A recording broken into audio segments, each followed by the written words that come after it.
accidentally cussed in front of my principal. Not in front of the kids, but me and her were having a meeting. Yeah. And I was like, yeah, man, it's some of this just might not get done. And I was like, my bad. I meant stuff. It just slipped. And she was like, no, it's fine. Like, I get it. And I was like, ugh. She wasn't tripping though? No, she wasn't tripping too bad. Cool. She knows I don't cuss in front of the kids, and that's mainly what it is. So just make sure as long as I don't cuss in front of the kids and I keep it professional, I'm good to go. So it was one of those meetings where I was like definitely stressed out. So she understood why that happened. The frustration. Yeah, it was the frustration that kind of boiled over. So, but it was a good meeting. I like the principal. She's pretty cool. You're still at St. Joachim's, right? No, I've been at Adams. This is my 4th year at Adams now. 4th year. 4th year. Yeah. So I was at St. Joachim's as a preschool teacher, and then But that was like last year, wasn't it? That was 3 years ago. No, that was 4 years ago. I moved to Adams back in 21. Have we just not talked about what? No. I don't think I've never been specific about where I was teaching. I've always told you I'm teaching, but I never been specific. That's true. So yeah. Christian, did you shave or you just trim? That's a perfect description. How does it feel to be noticed, by the way, about shaving? Feels good? Yeah. No, my fiance hates it. Can't relate. Get the fuck out. He doesn't even care that I shaved. Like, he's like, oh, wait. Dude, I haven't seen you like in forever. I see him every week. Oh, that's true. I just shaved like on Thursday. Really? Yeah, I needed to.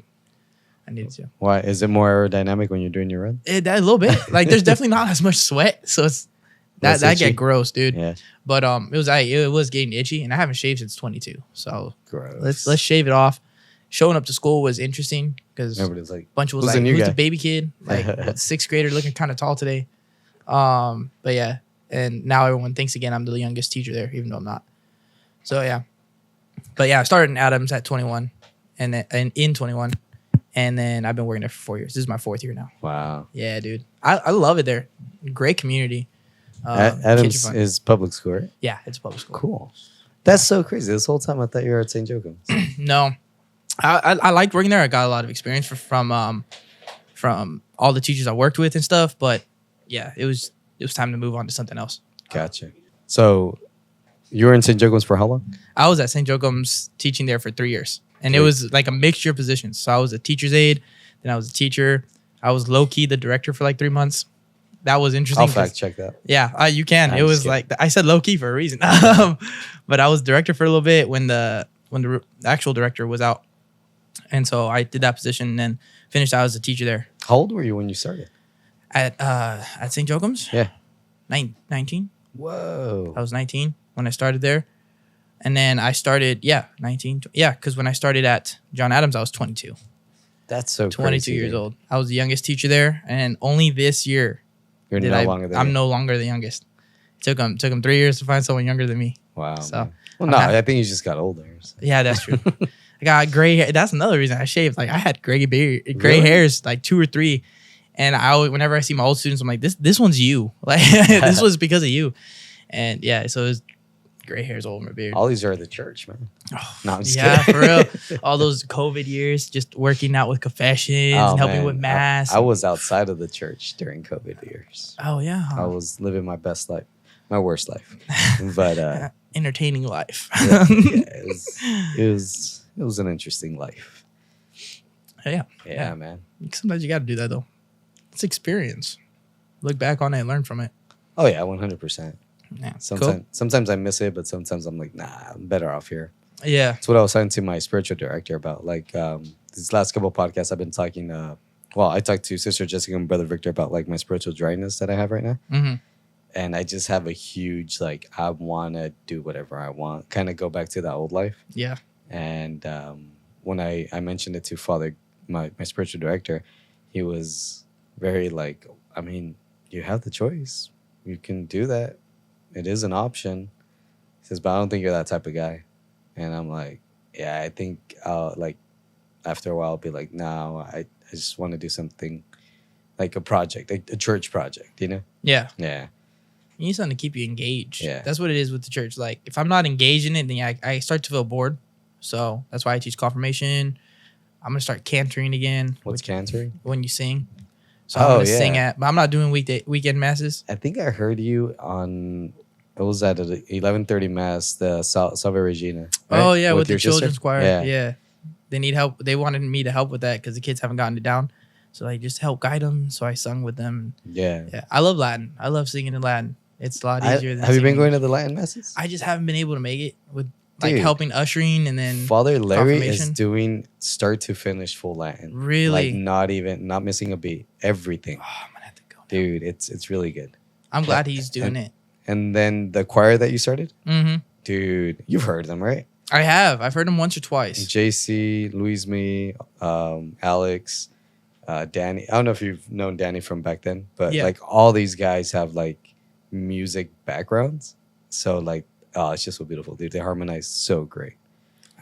I think I heard him And it's once. funny because you're the one that pushed Latin mass. I did. At St. Joachim's, and now you're like, nah. It was like, my thing was when I started the choir, it was fun and I really enjoyed it. But then I knew I couldn't commit to it the way it needed to be. So that way it could grow and it could actually sound like Gregorian chant. It could sound beautiful because of what I've heard at St. Anthony's and all these other churches. So when I think we're Juan up took there. it over. When Juan took it over and he started going with it, I'm like, you got it. And I just left. And I knew it was in good hands.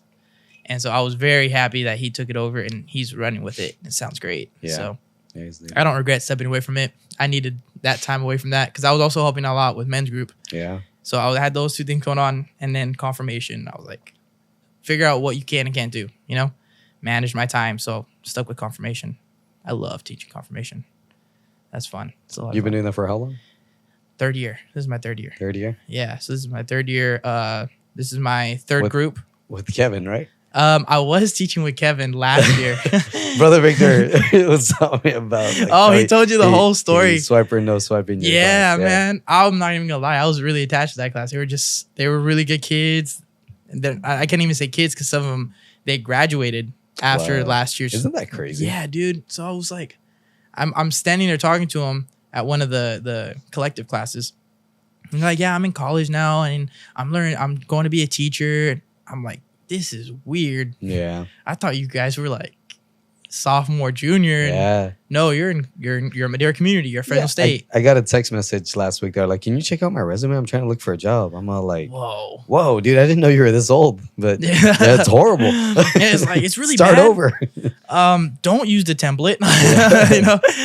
We're gonna have to have a conversation. I make about them that. all cheat. I'm like, just say you were a leader at TOB, and I'll be like, "Yeah, I'll check it off." Oh, yeah. And Yeah, you just gotta you gotta sell yourself. yeah, 100%. Because they're like the resume is the first thing, and then they told me like, "Oh, but I don't know what I'm gonna do for the interview." I'm all like, "Just be confident. Just be yourself." And yeah, Totally be confident. It's once you leave high school and you start even in a little bit in high school when you're applying for colleges, you start having to learn how to BS. yeah. And that's all it is. Oh man, even right now, I'm Yeah. 34, and I'm still learning how to BS Yeah. to get away with things. Yeah, It's your grades aren't necessarily a measurement of your knowledge. It's can you sound good enough? yeah. That's what it is.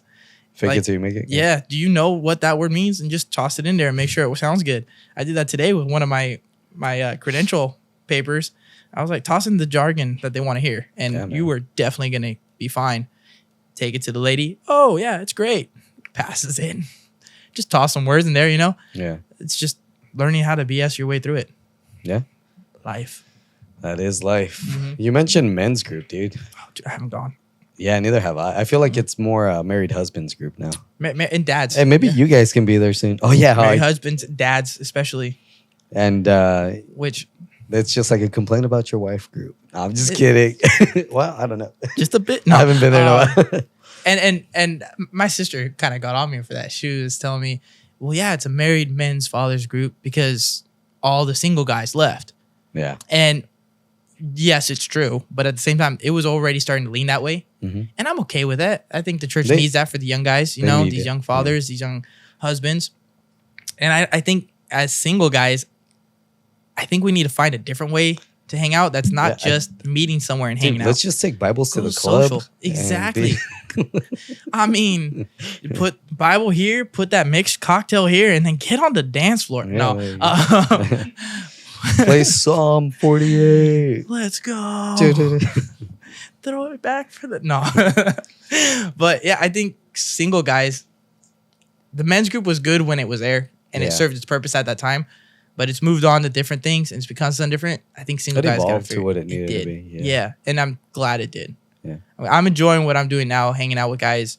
I have different conversations with different guys outside of men's group. Yeah, about the faith and overall just growth. And sometimes you need to grow by yourself a little bit. Mhm. So when you come back together and hang out with your friends, you could have those conversations and you all have it's something. good to have bring a into support system, but you need to know how to manage yourself You as do. well. You know, You or trust God.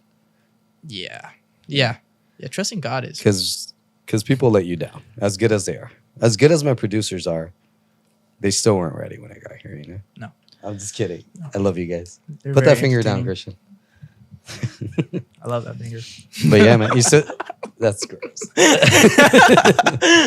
But no, yeah, it's trusting people is it's hard. But trusting God is hard too. I Both think are it's hard. harder, man.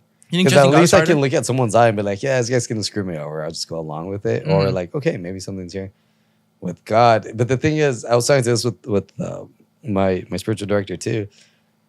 It's like, I know he knows what the best of me for me is, but Mhm. I'm too attached to my sins, to my attachments, to let that, that's what I'm afraid Yeah. of, to let that go so I can be fully attached to God, to trust him with Yeah. my life. Because all this stuff, I know it causes me to sin, but it makes me feel so good. Yeah. You know, and it's so comforting and it's always there when I need it. All right, now I'm gonna let that go. And you're saying that this is gonna be better, being with you, allowing you to, it's scary. We know that it's good for us and it's what we need to do, but it's the fear. I think, at least for me, it's the fear of letting go of the things that I'm Letting go attached of- to. Yeah. And then I think the other aspect is, are you doing enough? Because, like, God's going to help you, right? Uh-huh. But he's not going to carry you completely. Yeah. He's not gonna just, oh, don't worry, you don't have to work on anything. I got you the whole way. No, you have to put in the effort. Yeah. And sometimes I'm worried. I think that's the thing that gets to me more is, am I doing enough? Am I trying hard enough? Where God's like, yeah, you're doing what you're supposed to. Mhm. You're putting forth the effort, and you're using the gifts I've given you to accomplish these things. Right. And I'm gonna help you and continue guiding you. But you have to put forth the effort. I have to put forth the effort. Yeah. And am I doing that? That's hard for me to gauge. Yeah, I think I fall into, I need to check off these things. Mhm. Like it becomes a check off list instead of actually just having a relationship with God. Yeah. You know, I'm all like, oh man. I mean, I should pray my rosary every day. I haven't prayed it in months. I'm not gonna lie, you know. It's tough. And even when I do pray it, like I'm like, oh, I missed that one day. I'm all like, yeah, it's a good devotion. And correct me if I'm wrong, but the fact that I have a dialogue with God daily. Maybe it was a really busy day and I just didn't find time, and that's my time management issues. Mhm. I don't know. I feel like I'm wrong here in my defense, but It's a little bit of both.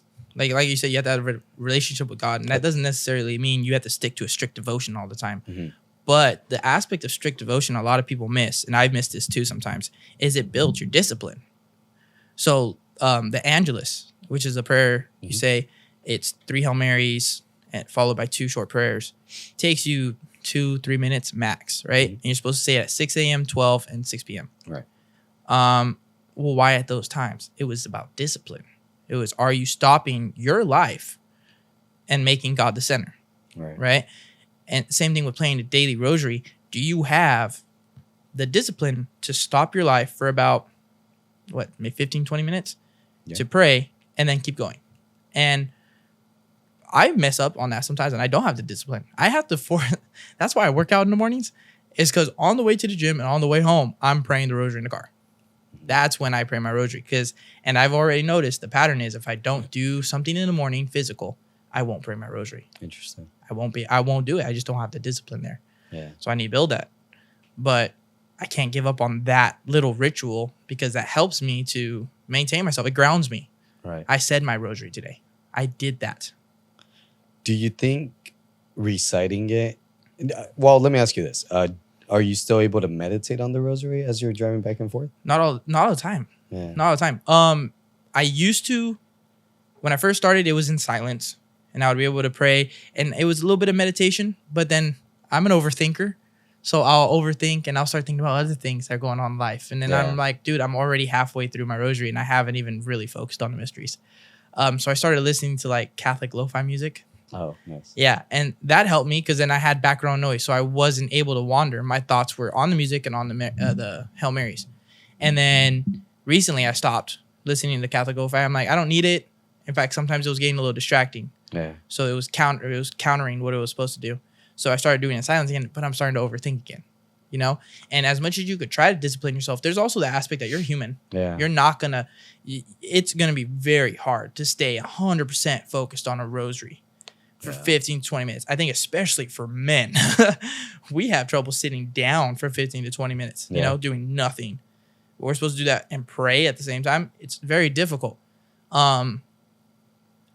But sometimes it's even just the discipline aspect. That could be something you're offering. God, I may not focus the entire time, but I'm not listening to music right now. I'm not listening to that podcast I wanted to listen to. I'm not over here just randomly looking around at stuff. Like I am trying to focus. Yeah. It's that effort too. Gosh, I forgot which saint said it. There's so many of them, and they all say a bunch of things. I think it amazing was Saint Alphonsus. He says, "An hour fighting off distraction for prayer was an hour well spent." Yeah. Whoa, that one's good. Yeah. When I heard that one, that struck me, because that is part of prayer. Mhm. It's fighting the distractions, fighting the discipline. It's awesome for me. It's awesome, but it's extremely rare Mhm. when I'm able to focus from beginning to end on my prayer. Yeah.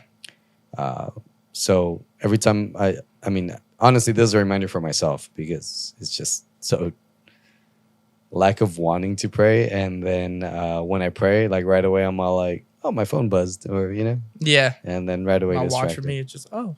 And right away, I reach for it instead of just like, I can wait. Yeah.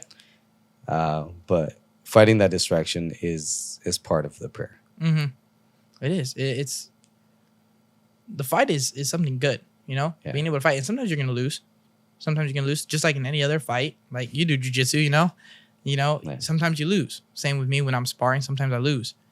But you still were there. You still put in the effort. You put in the work. That matters. Wow. That shows up. If it's like how I'm in jiu-jitsu, I lose in prayer all the time. Yeah.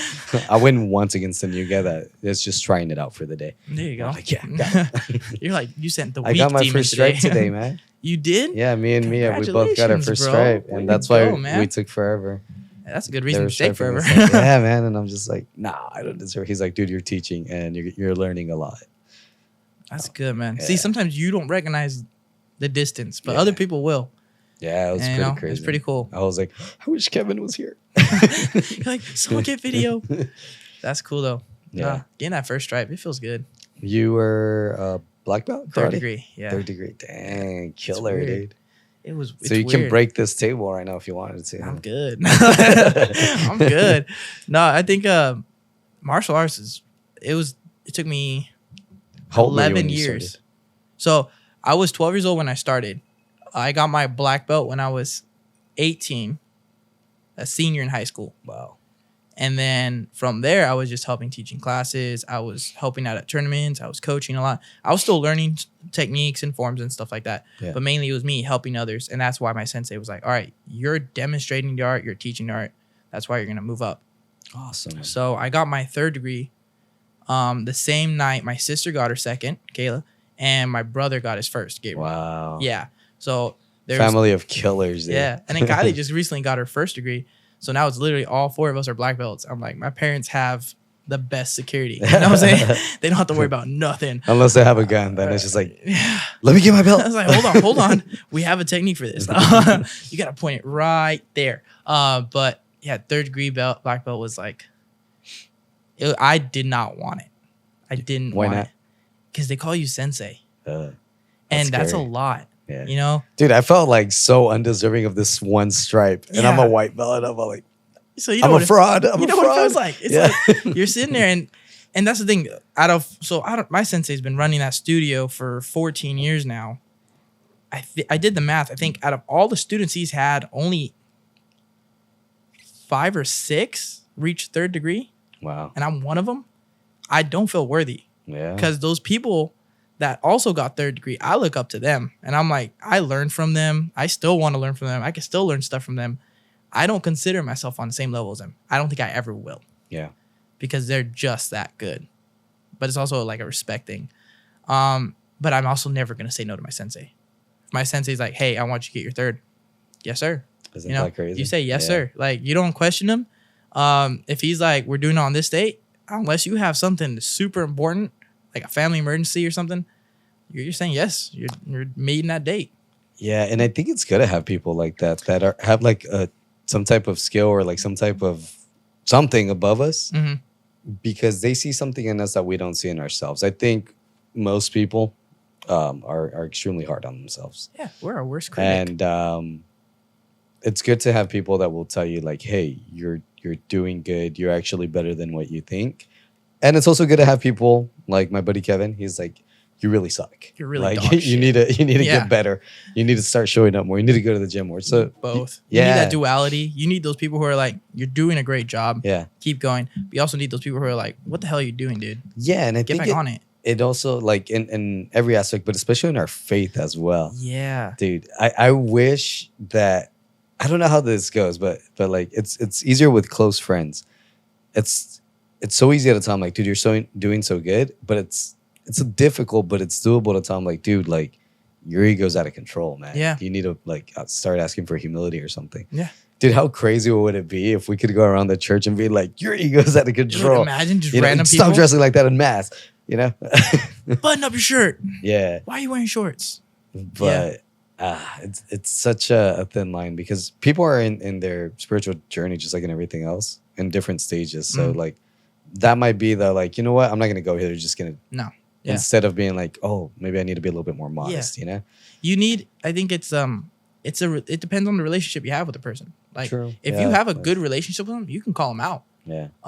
Sergio, one of the biggest call outs of my life, probably the most important call out I've ever had in my life was Sergio.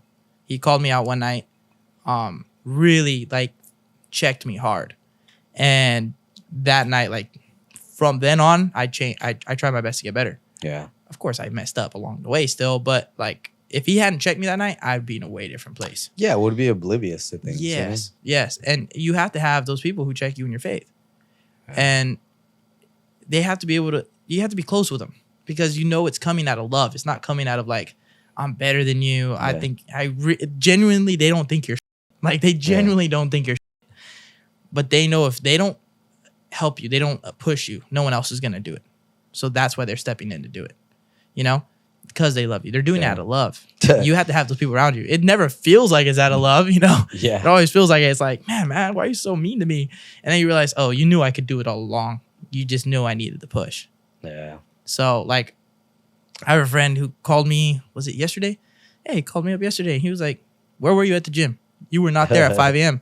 I was like, bro, I slept in. He's like, I don't care. I was like, I just raised. My feet were sore. I could barely get out of bed. I don't care. You're going to go to the gym right now.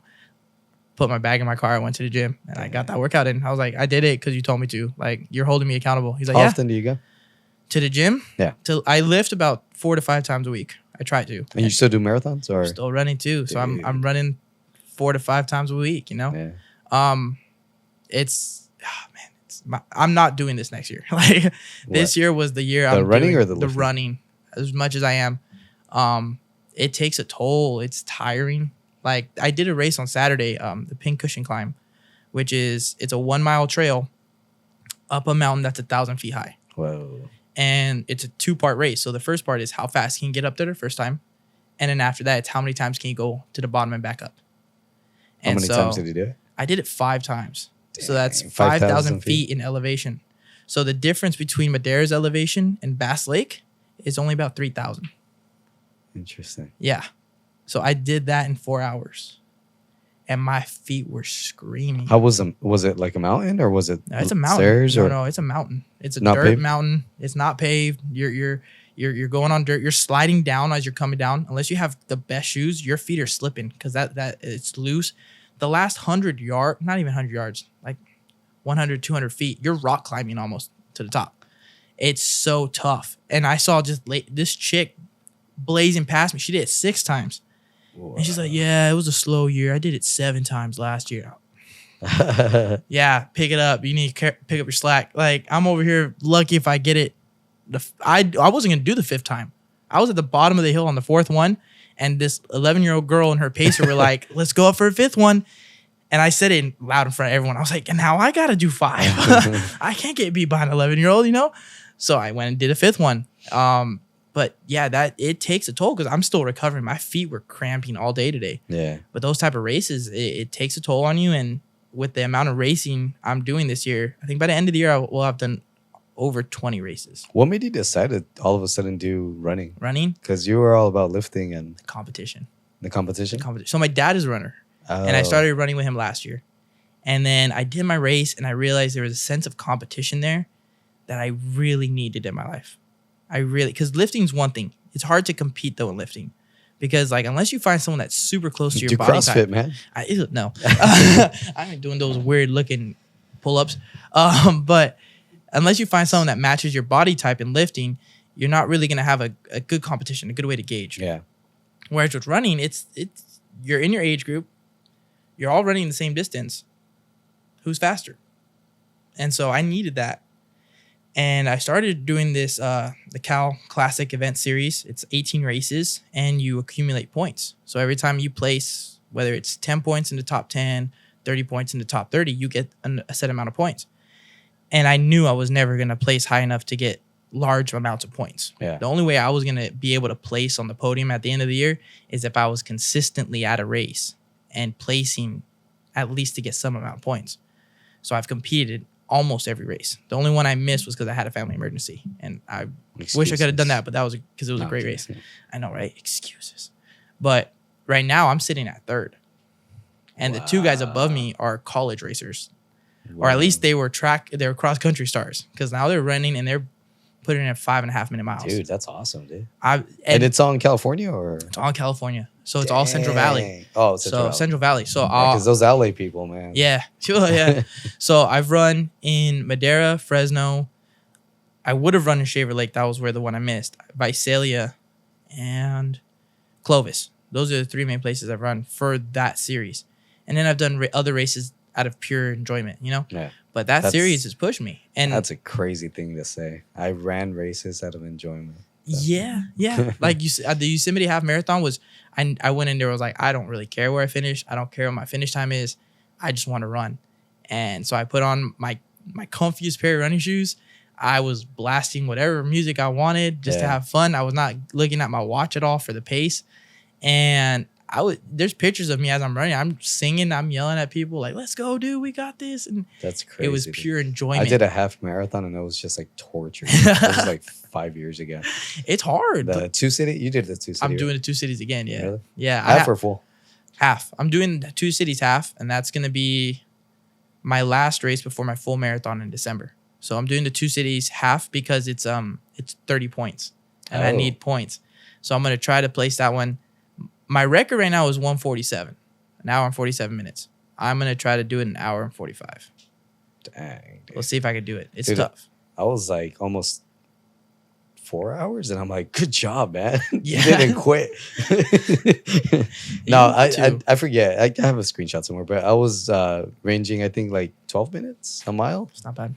Because you really didn't. You said you did that. No, dude. I was training, and then the month that I went, I kind of took a month off, and that's when I went to Thailand and everything. And I'm like, nah, I'm good. Like, I'm good. You know, when I came back, and then I'm like, oh, that's right, I got a marathon. So I ran like 2 more times before the marathon. A full marathon or a half marathon? Oh, the half marathon. A half marathon. Okay. No way I would have finished it. I remember the last 2 miles. I just kept putting let the bodies hit the floor. Yeah. And then sprint right there. And then I would stop. And then I'd restart again. And then just pump me up again. It's crazy how you can pump yourself up with specific songs. Yes. And it's just like, oh, you hear an intro, and you're like, oh, yeah. And then you get it. Go. And then it's just gone. Well, for me, anyways. No, I have. For me, it's Heavy Eyes by Zach Bryan. Really? Yeah. The way he just strumming the guitar as fast as he can in that song. Oh, my pace picks up. I'm going fast. That's my finisher. It's like a second wind. I don't know what it is, dude. That motivation, dude. It's awesome. Well, they correlate beats per minute with your pace. Like, you want to run this pace, hit this beats per minute. And your mind's going to be like, oh, okay, you're naturally going to pick up speed. Yeah. You know, the problem is, do you have the endurance to match that pace? 100%. So running all these races, you know, it's just building endurance for different types of lengths, from 5Ks to full marathons. So yeah, I'm only doing this year. I don't want to do these races. Not as many, at least next year. I want to keep doing races, but not Like 20 5Ks, something. 10Ks. I actually like the longer distance. I hate 5Ks Why? because it's a full out sprint. Oh, You're full sprinting for 3.1 miles. That's like the fastest 5K I've seen run is like is it 16 minutes? 16 minutes? 15, 16 minutes. That's where 1 and 2 are. That's what first place, second place.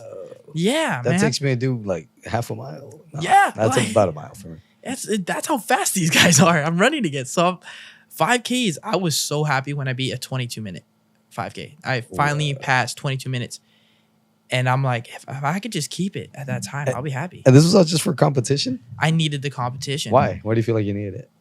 I needed a way for me to, okay, this is going to sound kind of like messed up, but here's my view on the competition aspect is I needed to see the people in front of me to know who I was chasing.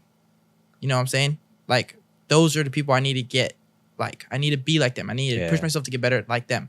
But it was also motivating to look back and be like, I am ahead of these people, you know? So do you think you needed it more for your mental? Yes, very much mental. Over Very much the mental. physical aspect of it? Yeah. You needed it more? I for needed it mental. Yeah. I definitely needed mental. I needed, because I don't like to acknowledge my accomplishments at all. Okay. I really don't like to acknowledge them. So I needed this competition because, yeah, it's a little cocky. Like I look back and I'm like, dude, I'm faster than those people. But then I also take the second to look forward and I'm like, I did not make podium. Yeah. You know, I look at the results and I'm like, I came in like 6th, 7th. I still have work to do. There's still people in front of me. But I could look back and acknowledge, okay, I have put forth effort because I'm not in 30th place anymore. Yeah. I'm placing higher. But that's how I view competition. Like it helps me to realize what I have accomplished, but it also sees where I need to go. You know, where I need to build. That's cool, man. Yeah. And I wasn't getting that out of lifting. When I was training for fighting, I was getting out of fighting, but fighting takes a lot out of your body. If you get hit the wrong way, got injured, you know? I did Muay Thai with Kevin for like 2 weeks and I was just bruised and sore everywhere.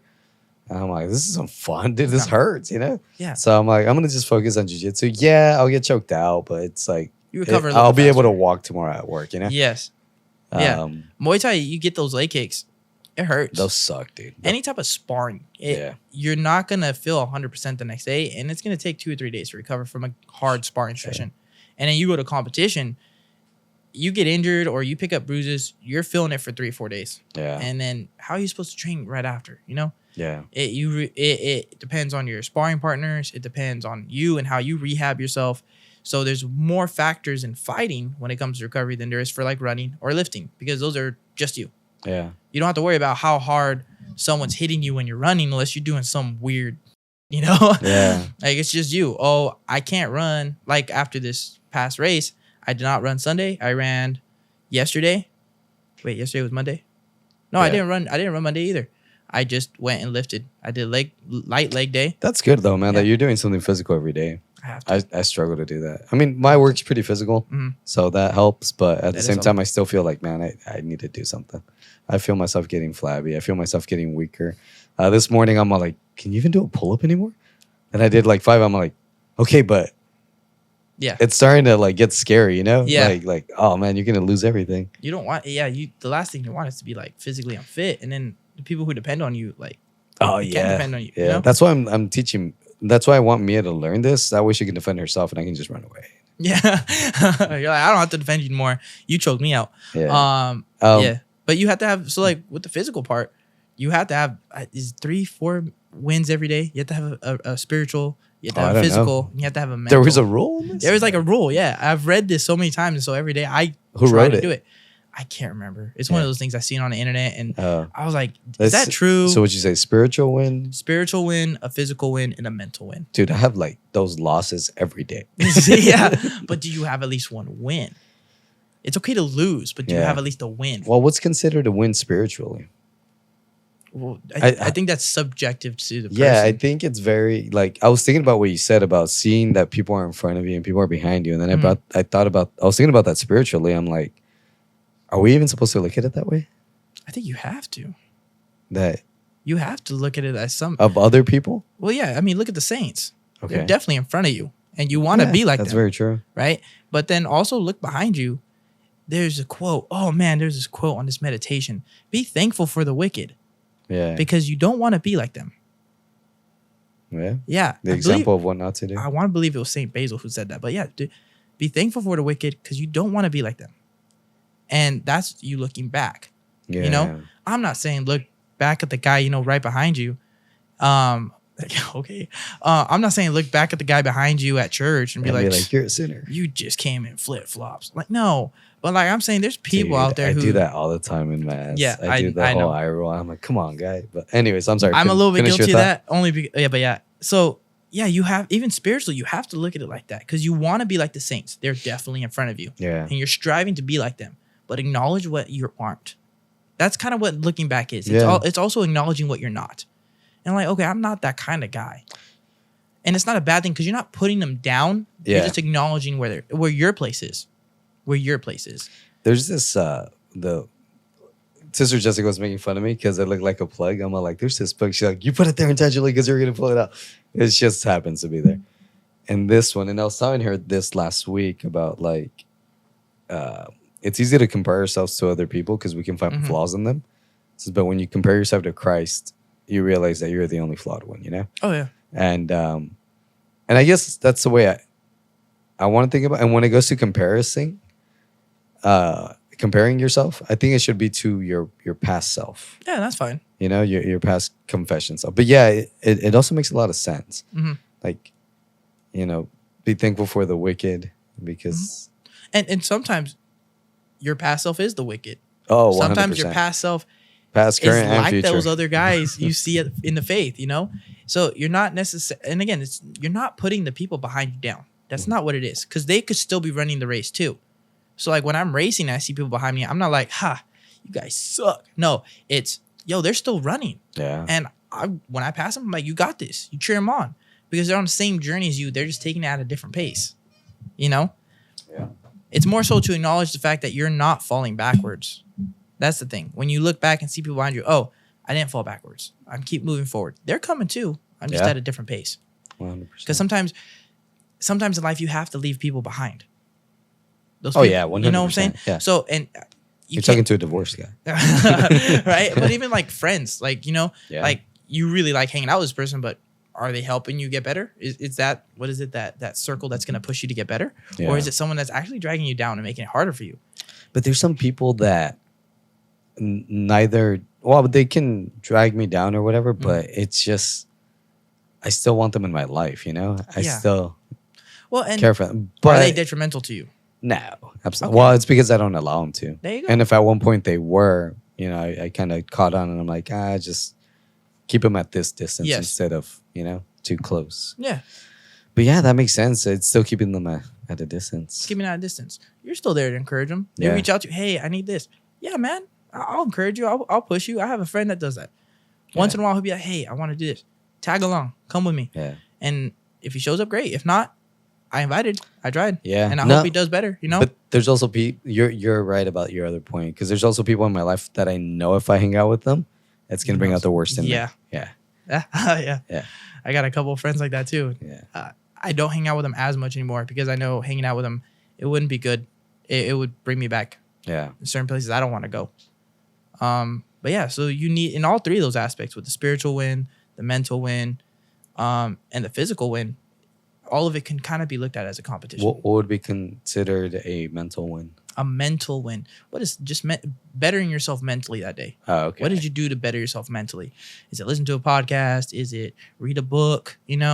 Is it, I don't know, get a game on your phone so you're not horrible at math anymore? Yeah, I gotcha. Little things like that. As a teacher, I'm lucky. Every day, I mentally have to challenge myself. Yeah. How am I going to teach this kid how to count to 20 when that's something he should have done in kindergarten? I need to find a new way. I'm mentally challenging myself to figure that out. Yeah. So there's mental wins. For me, the easiest one to come by is a mental win because I'm in an educational field. Yeah. I have to improve myself mentally. Otherwise, I'm going to fall behind. Physical can be hard with just schedule now, with life in general, with work and relationships and stuff.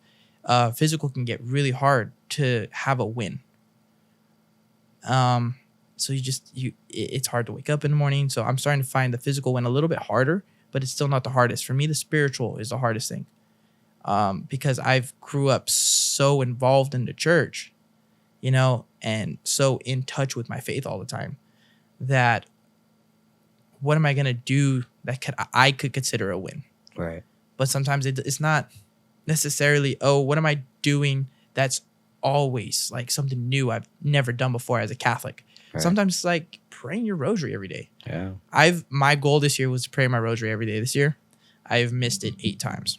Wow, dude. That's still quite an accomplishment. Yeah. But one I feel can also bad. be like, yeah, I feel like, because some of those days, it was literally me saying, I'm just not praying it today. And I hate myself for that. Or some days it's I prayed half of it, but because I never finished it. Yeah. And I'm like, dude, like you were on Instagram Reels for 20 minutes. You had time to finish it. 20 minutes. 2 hours. Rookie numbers. No.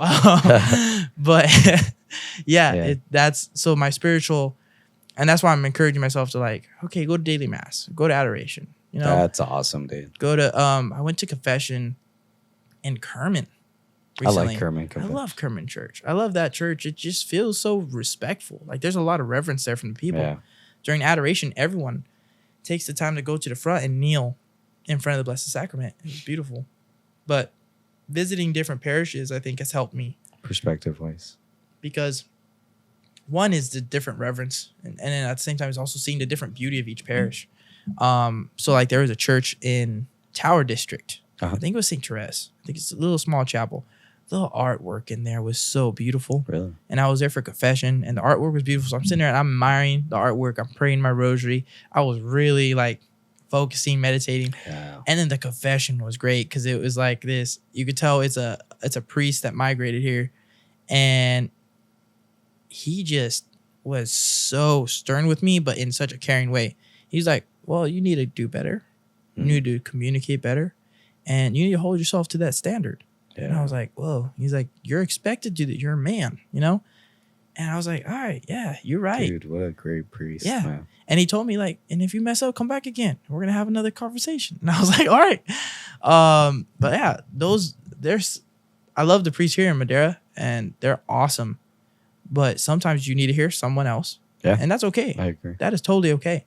I'm still going to come there for confessions, and I'm going to do it face to face because they know me, you know? Yeah. But do you find it more, what's the word?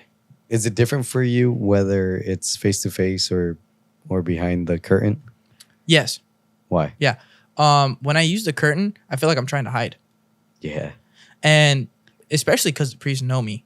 Like, I really can't hide, you know? And it's really obvious that I'm trying to hide, I feel like.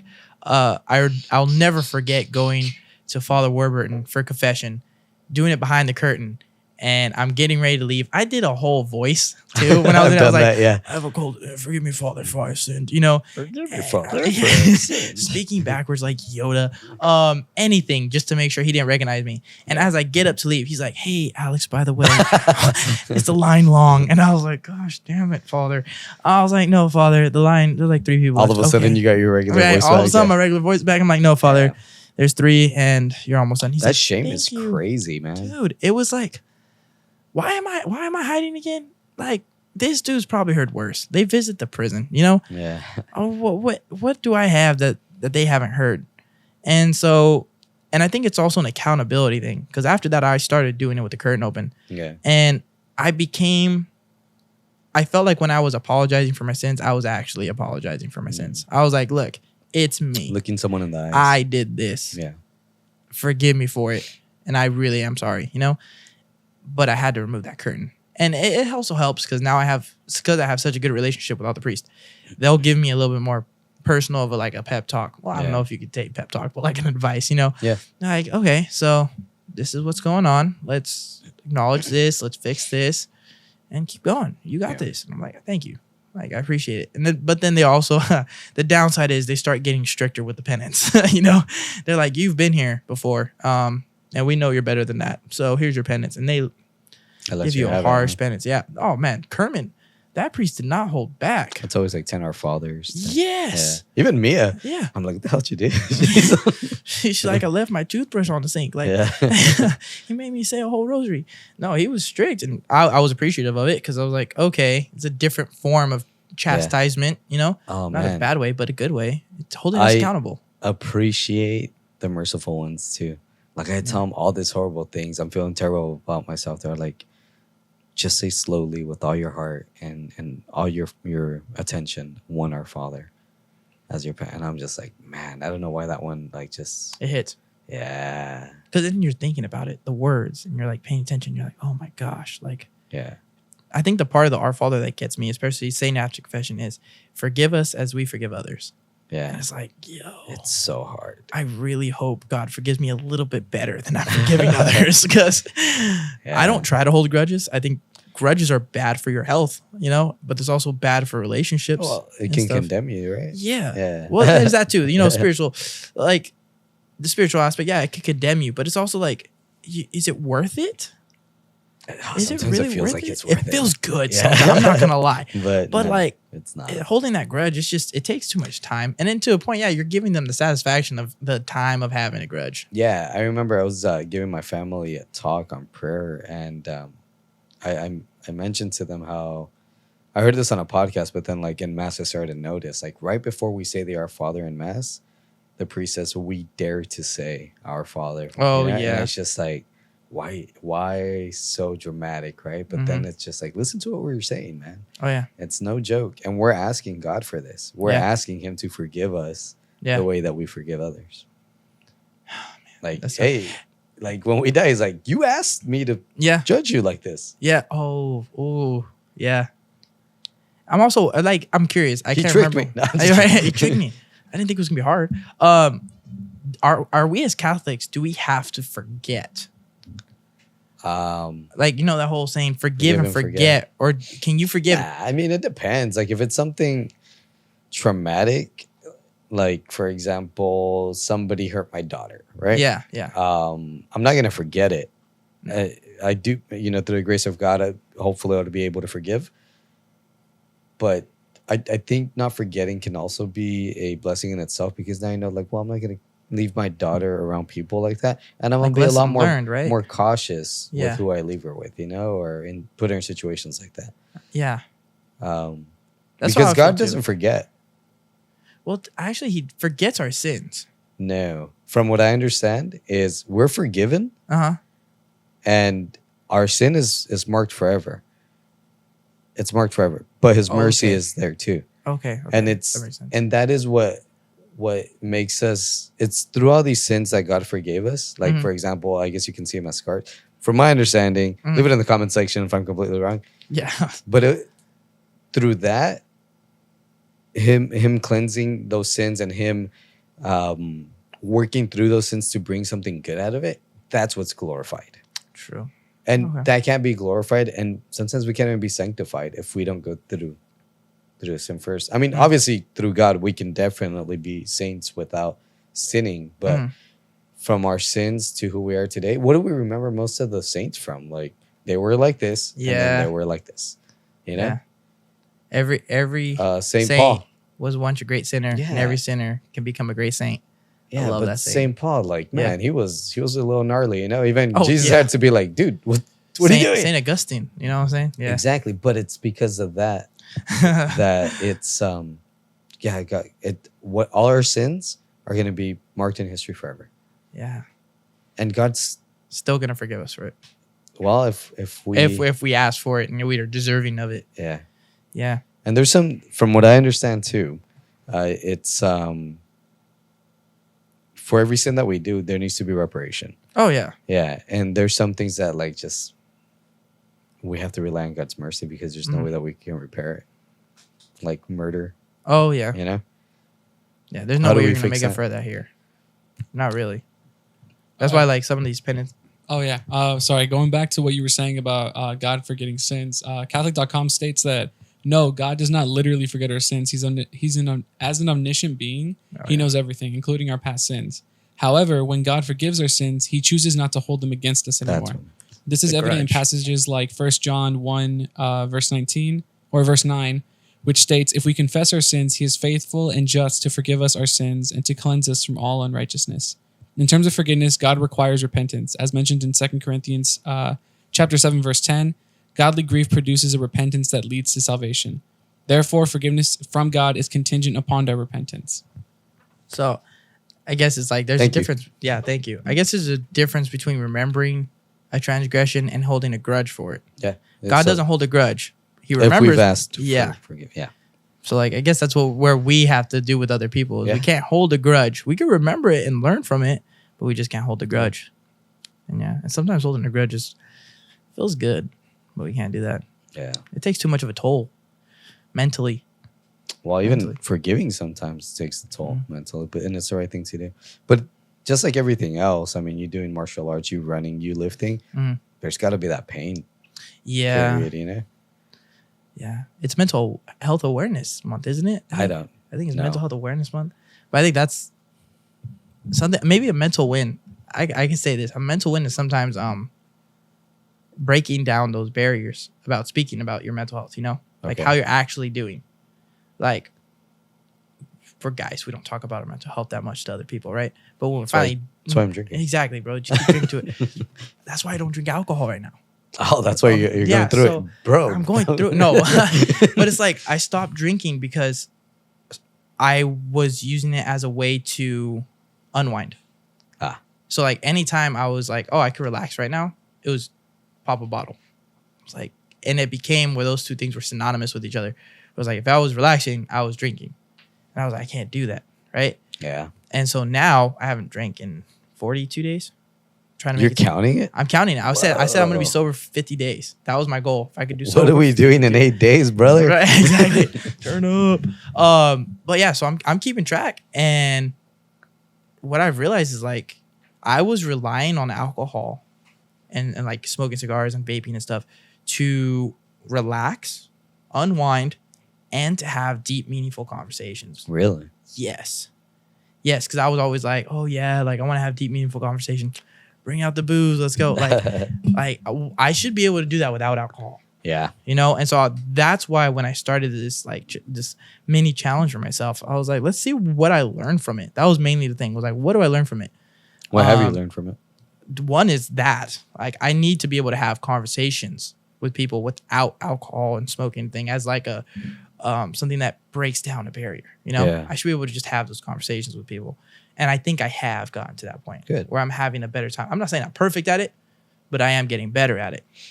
Another thing is saying no to like not only to others but to myself. It's both. So like if someone offers me a drink, there was a time during this past summer, like someone offered me a drink, I was saying yes no matter what, and that was bad because it was like 2-3 times a week. Yeah. Now if someone's like, hey, you want a drink? No, I'm good. I went to a concert recently. Gonna get a drink? No. Me and my brother going to a concert Thursday. Gabriel's like, are you gonna drink? Nope. Not gonna do Wow. it. Saying no. Me saying no to others and then me saying no to myself. Because there was one night I was like, it's UFC. We're watching fights. My thing usually have shots for every pick I get wrong, Yeah. And my brother looks at me and says, man, if you do that, man, you're like a little. Yeah. You said you're gonna stick to this. This is accountability, right? Yeah. He says you're gonna do this, so don't be a. I was shocked, Yeah, dude. and I said, "Yeah, you're right. You're right." So every time I've been like tempted, hey, just break it, dude. Like you're Right. almost done. Back in my head, I hear my little brother, you're. Yeah. I was like, I'm not. I can't do it. I'm not gonna break it. So, yeah, and then it's just those 50 days, learning that to be able to say no, to have that self-control, that discipline. I'm praying God takes that and helps me put it in other aspects of my life. That ability to say no, to have that self-discipline. Because I was lacking in self-discipline. Definitely, Yeah. I think I was lacking in the self-discipline aspect. So stepping away from the alcohol, the smoking, and vaping, it definitely helped a lot with Good, man. learning that. So, but that's like I count that as like a mental win, you Sure. know, a little mental win, maybe a little spiritual. But what about you? You had a mental win lately? I don't know. Mental win. Have I had a mental win, guys? Can I point one out? No. Having this podcast Well, yeah, you wouldn't stop telling me to have this podcast. because you so- needed to do it. You think so? I I pray for the bros, right? I always pray for the bros. Whenever I prayed, and I would think, hey, what's Diego up to? The minute I thought about what's Diego up to, I'm like, he better be up to making that podcast. Well, it's episode 5, so I'm glad. we're working on it. I'm hoping you stick with it. Honestly, I have a lot of thanks to Christian Squared over there. There we go. Because they just hook it up.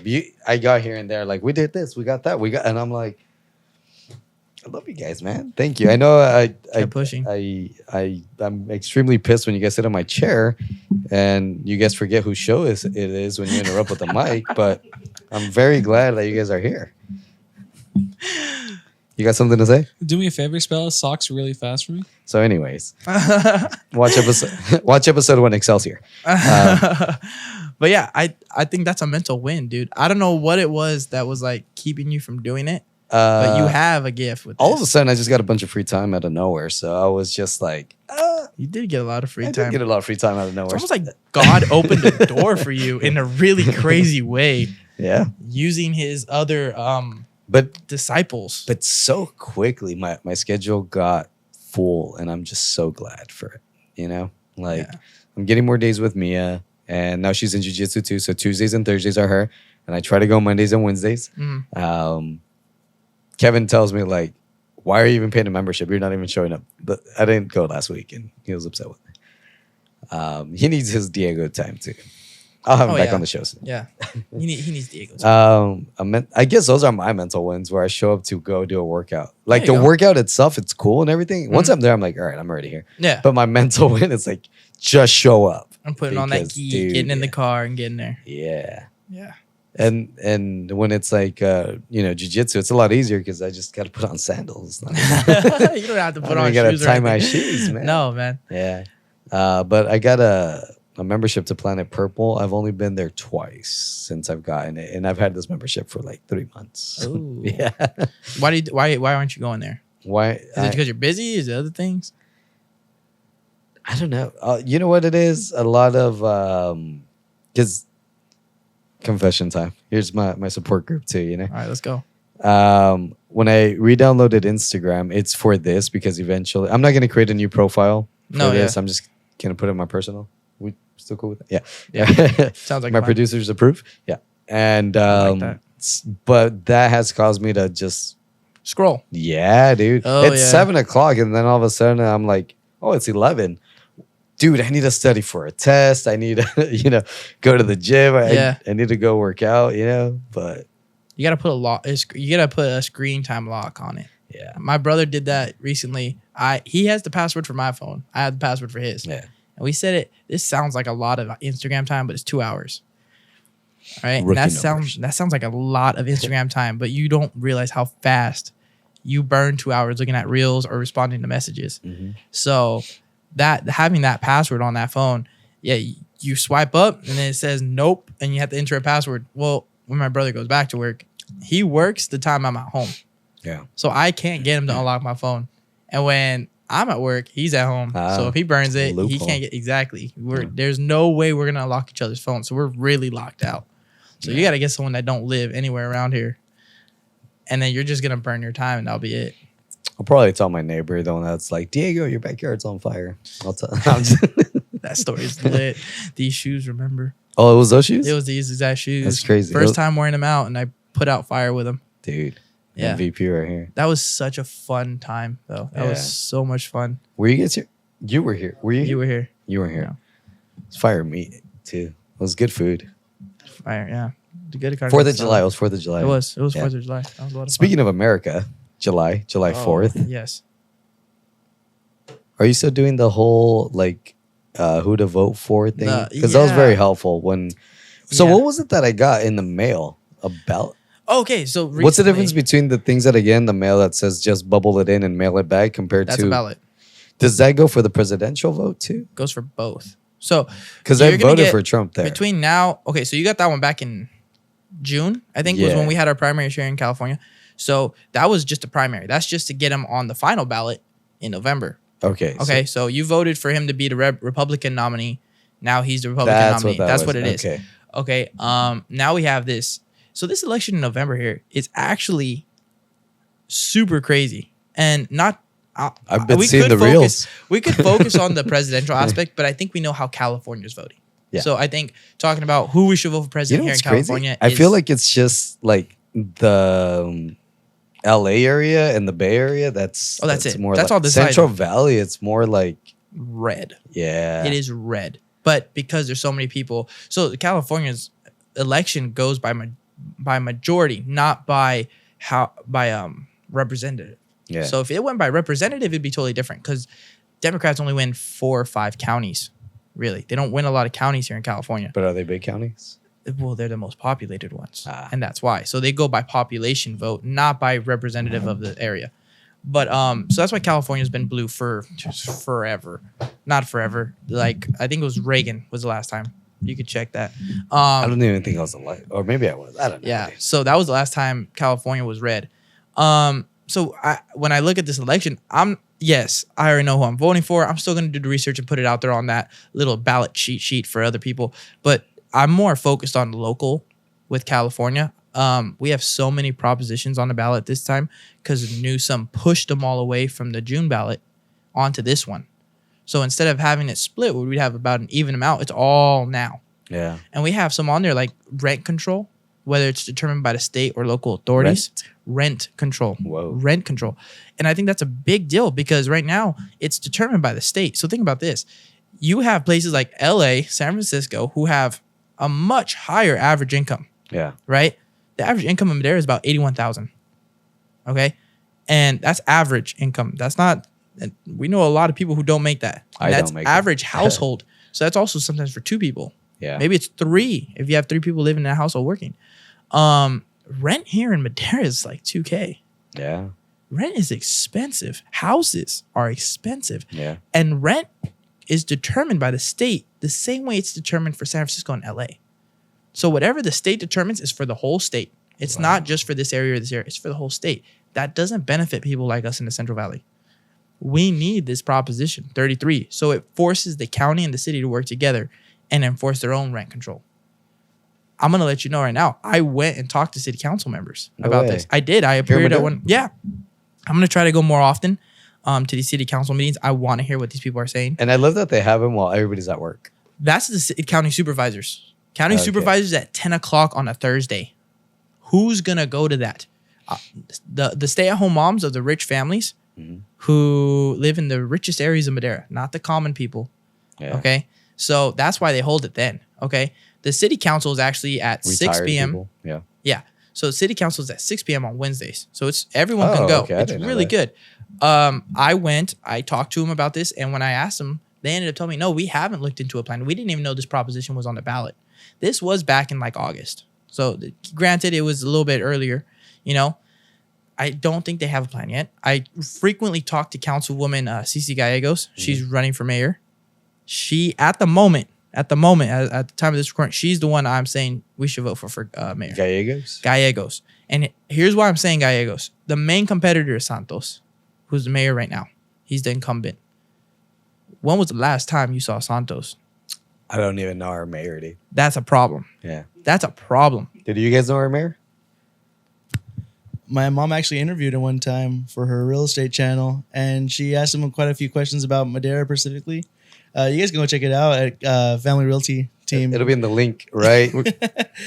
But yeah, it was more broad topics, very vague, kind of like open, answers. like just testimony stuff. Not really anything changes. She wasn't gonna ask him about the fast train check or anything like that. But because your mom does real estate, huh? Yeah, so she landed an interview with the mayor to talk about Madera.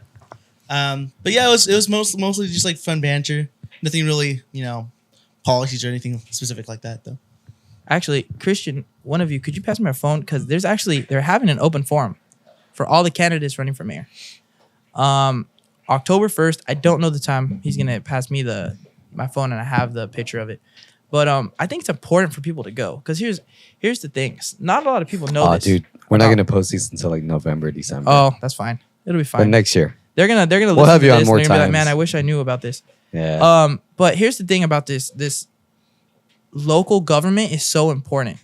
It really is. Because when those pipes busted, right, those water mains, do you know who was in charge of rebuilding them? The city? Yeah, it was the city. Yeah. Yeah, they used emergency funds. Did you know we're building a bridge here in Madera? I didn't. Where? Yeah, Westbury. It's gonna go across the river. No one knows this. No one's really paying attention to this. They're trying to figure out where to spend $60,000 per light fixture on that bridge. That was one of the topics I was there listening to. Yeah. Yeah, they're trying. The mayor. Let's go back to Santos. So he actually, and yeah, I'm gonna get a little bit controversial here, but he was one of the people that supported the LGBTQ festival that they had. Mm-hmm. So it was him, and if I'm not mistaken, all of the council members all supported it. Yeah. Okay, but no one showed up to state their opinion on the matter. No one showed up to say, "Oh yeah, let's not close down an entire road for this." It closed down a street for it, right? And they gave him an award. They gave an award, an acknowledgement of was it diversity or something, to the people who put it on. And they all stood up there and they took pictures. People from our church are on this council. Yeah. People from St. Joachim's are on this council and approved of this. They voted for the flag to be hung, the LGBTQ flag to be hung up on the city council pole. Thankfully, it didn't receive enough votes, but the people from our church are voting.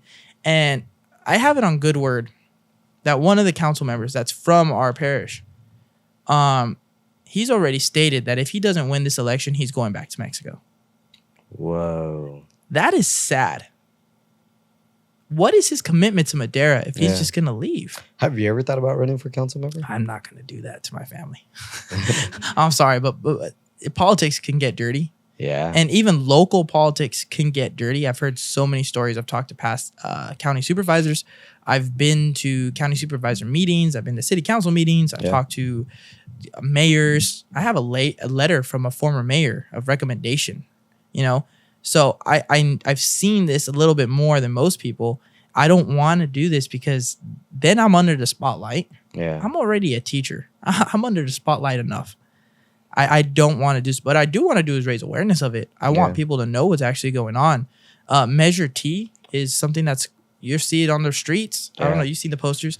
I think you and we once had a conversation. It was like a 2-3 hour conversation because I am very anti-politics. Right now, I'm a little bit more into it, but not as much as, honestly, because it just tires me to see it. It does. So I've always appreciated you for doing the research. And I've also disagreed with you a bunch of times. I'm like, but at the same time, I'm glad you have. It makes me look up stuff. yeah, no, I've disagreed with you, but at the same time, you look out for, at least in our Catholic faith, and a lot of conservative faiths, Christian faiths, who is in our best interest based off what we believe to vote for. If someone from the Catholic Church is asking me from a Catholic perspective who I think or how I think they should vote, I'm going to be honest with them and I'm going to give the Catholic answer. Yeah. Otherwise, I try to be unbiased as far as religion goes. And I know that's not really what we're supposed to do, but no one listens to me otherwise. They're not going to listen. Well, as a Catholic, I believe we should vote. They don't care about that. In the real world, no. No. So that's why when I approach like politicians and stuff like that, if I like, you said this is going to be after November, so we're going to see who's president by then. But if I'm looking at Trump and Kamala, you look at who's been in office the longest, and you look at who's hasn't been in office that long. Right. Trump was only in politics for 4 years. Kamala was the California Attorney General. She put people in prison for marijuana usage. Whoa. And dealing and all that stuff. She never apologized for it, despite the fact that it's now legal here recreationally. Despite the fact she admitted to doing it herself. In fact, she's from Oakland, so yeah. So the fact that she, when asked about this, laughed like it was just some sick joke to put all these people in prison. How can you look at that woman and say, "Oh yeah, I want her for president"? Yeah. This is that, and that has nothing to do with religion. Lives. Yes, that has nothing to do with religion. That has nothing to do with whether or not you're okay with marijuana. Yeah. Nothing to do with it. It is now a legal drug here in California. She put a lot of people in there, in the prison system for this. You talk about this whole mass incarceration thing about people getting money. The prison system is just about profit. Yeah, she helped a lot. Yeah. A lot. I know people who smoke weed often. And they're over here, "Oh, I'm voting for Kamala." Dude, she would have put you in prison. Yeah. Do you not recognize this? People don't want to talk about it. Oh, but she's not Trump. The only qualification they have ever mentioned about Kamala being good for president is that she's not Trump. That's not a qualification. Why do you think people dislike Trump so much? Because he's real. He's real? He doesn't hold back. Yeah. He talks how you and I talk, right? Yeah, did you see him on Theo Von's podcast? I love him on Theo Von's podcast. I thought that was such a... And Theo Von approached that so well because then he goes and he's like, I'm open to having Kamala on here. Yeah. He showed his unbiasedness, right? He left it at her hands to decide whether or not to go on a podcast that regular Joes listen to. As of right now, she hasn't taken him up on it. Bernie Sanders did. I enjoy listening to him. I don't agree with a lot of his stuff, but he has some good points, right? And that's what that's supposed to be about. When you go on those platforms, you're supposed to be able to just have a conversation, share your points, and let the people decide. Yeah. Kamala doesn't do that. She's only gone on CNN, NBC, right? I don't even think she went on The View. I honestly don't watch politics. She went on Oprah for a little bit. Oh, great. Yeah, because she's totally unbiased. You know, Oprah was over here saying she wanted to run on the same ticket as Trump. She wanted to run with Trump, right? That's the record of this. Okay. Way back before he actually ran. Now she hates Trump. What changed? Yeah. What changed? No one can say. They want Kamala because she's a woman. You're voting on her based on her sex. You're not actually voting on her on her accomplishments. Yeah. And then people accuse me, oh, you're just anti-woman. No, there's women I think that are fully capable of being You've been accused to be anti-woman? Oh, yeah. People don't like me because they're like, oh, you're sexist. You're voting for Trump because he's a man. No. In fact, if Tulsi Gabbard were running, it was Tulsi Gabbard versus Kamala, I would choose Tulsi Gabbard. If it was Tulsi Gabbard versus Joe Biden, if I was totally masculine and all about men, I'd vote Joe Biden, right? Right. But I'm not. I'm about policy. That's why I would vote Tulsi. When did you get into politics, man? When it started affecting my paycheck. Like, I mean, that sounds shallow as hell. But like, I mean, it also like I could also look at like the abortion, the gay marriage, and all that stuff. Right. And once I started looking into it, you get really interested in it. It gets really interesting to realize that we pay about 30% state taxes, and then you get 8% on your sales tax. So you're paying 38% on your paycheck. We fought for this country on 2% tax on tea. You know what I'm saying? Yeah. So this is stuff. When you look at your wallet, and I hate to go the money route, but people will listen more with wallet than they will with actual ethics. When you look at your wallet, you have to be into politics. You don't get to decide. Now, I think you should be more involved in local politics. I think you need to start looking at what's going on in Madera, what's going on in California, and focus on those things because that's really going to impact you. Yeah. Why didn't we approve gambling on sports? What was the reason? People are doing it now. They just use a VPN. Yeah. Right? We're not getting... I do it at work. Right? With my coworkers. ExpressVPN. No, dude, if the Bengals would have won yesterday, I would have had $500 in my pocket. That's crazy. Yeah, he was not in California when he did that. But so yeah, things like that. Why are we against it? It makes no sense. Why are we against flavored nicotine? Oh, because the kids were getting it. It's illegal for kids. That was the reason because the kids were getting it? They cut flavored nicotine out of California. Dude, I think we should stop flavoring liquors and just make them hard again. Straight up moonshine from the bathtub. Yeah, man. These Cayman Jacks that my buddy always drinks. It's like, oh my gosh. You too, huh? Oh my I'm not gonna lie, they're good. But we got rid of flavored nicotine because the kids were getting it. I am not gonna lie to you when I say this. I've been behind a mother purchasing her underage daughter flavored vape. The guy still gives it to him. Yeah. As she turns around and says, hey, honey, what flavor do you want? Dang. Exact words. In Madera. They're so worried about putting these new laws into place in California that they're not even enforcing the old ones. Yeah. We have a rule about kids not smoking 21 and younger. Why don't you go and enforce that rule? Then you won't have to worry about the rest. Because these kids are still getting flavored nicotine. Oh, yeah, man. Yeah. I remember I was at the working for the after-school program. I won't say what school I was at. Mm-hmm. So at South Campus, there was this one kid. His backpack just opened up, and he had a bunch of cartridges for what are they called? The weed pins? Mm-hmm. Yeah. And I saw it, and I should have probably said something, but I'm like, if I see it again, dude, I'm gonna take it away. So just if you're gonna do that, don't do it in front of me. I kind of gave him a warning. Well, it's like these kids are getting it, and you can look at law enforcement. You gotta look at the parents. In the end, it's the parents. Like I said, the parent buying it right in front of me for the kid. Yeah. The guy at the counter knows it's happening. He don't care. So it's on the parents. So and they're passing laws about parenting too. I think another thing that really got me to focus on politics was when the California government tried to pass a law that would require, I can't remember if it was that they would put a microphone inside confessionals. No way. Or they were mandating that if the church wouldn't allow that. The church wouldn't, but that means they could be imprisoned. And they said that in the law. Yeah. If a priest does not, I think it has to be if a crime is admitted inside the confessional, the priest has to report it. So if I confessed I murdered someone. Yes. Yeah.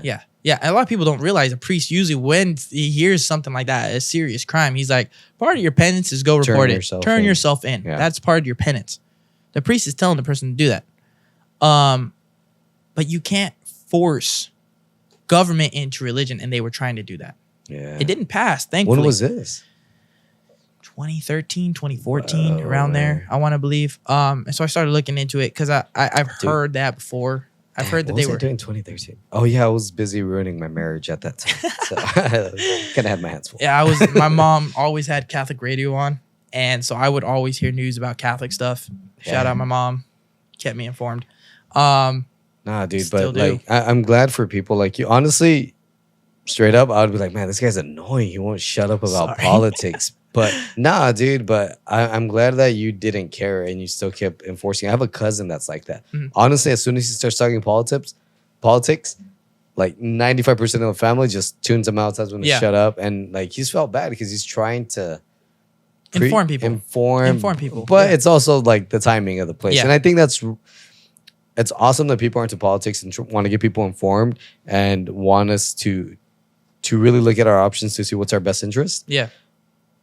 But a lot of it is like you're just so excited about it, and you want to. It's the wrong place and time. Yeah, I used to be. I used to automatically just jump into politics. I'll be like, oh, this guy. Yeah, and I think this podcast right now is proof. I didn't bring up politics until you asked me about it. You know, and I know I can't get people to listen unless they want to listen. Yeah. Unless they ask me for it. They ask me, hey, what do you think about this? I'm going to give you my honest answer. Now you asked. No, dude. And I love you for that because I know you and I know that you're in the best interest of the church, of our city, of that. So I'm all like, just tell me who to vote for, man, because I'm not going to do the research. Yeah. And I think even then I would ask you like, so what's this about? And you kind of broke it down for me why you picked these people. Yeah.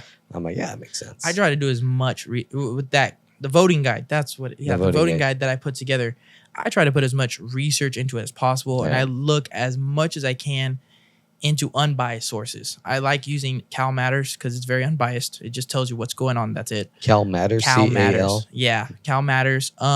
It's a great website. I've never read a biased article on there. I never enrolled one that says, "Hey, this," or that pitches a candidate in bad light. They're like, "This is what happened." There you go. And that's it. This is what the proposition does. This is what it will cost. This is what the effects will be. This is all the studies. That's it. And it lays it out very cleanly. And I like that site a lot. I use that, and then I'll jump from there and use the resources they give. Do you think more people in Catholic communities need to be more politically savvy? I think they need to. I think in general, as a population, we take voting for granted.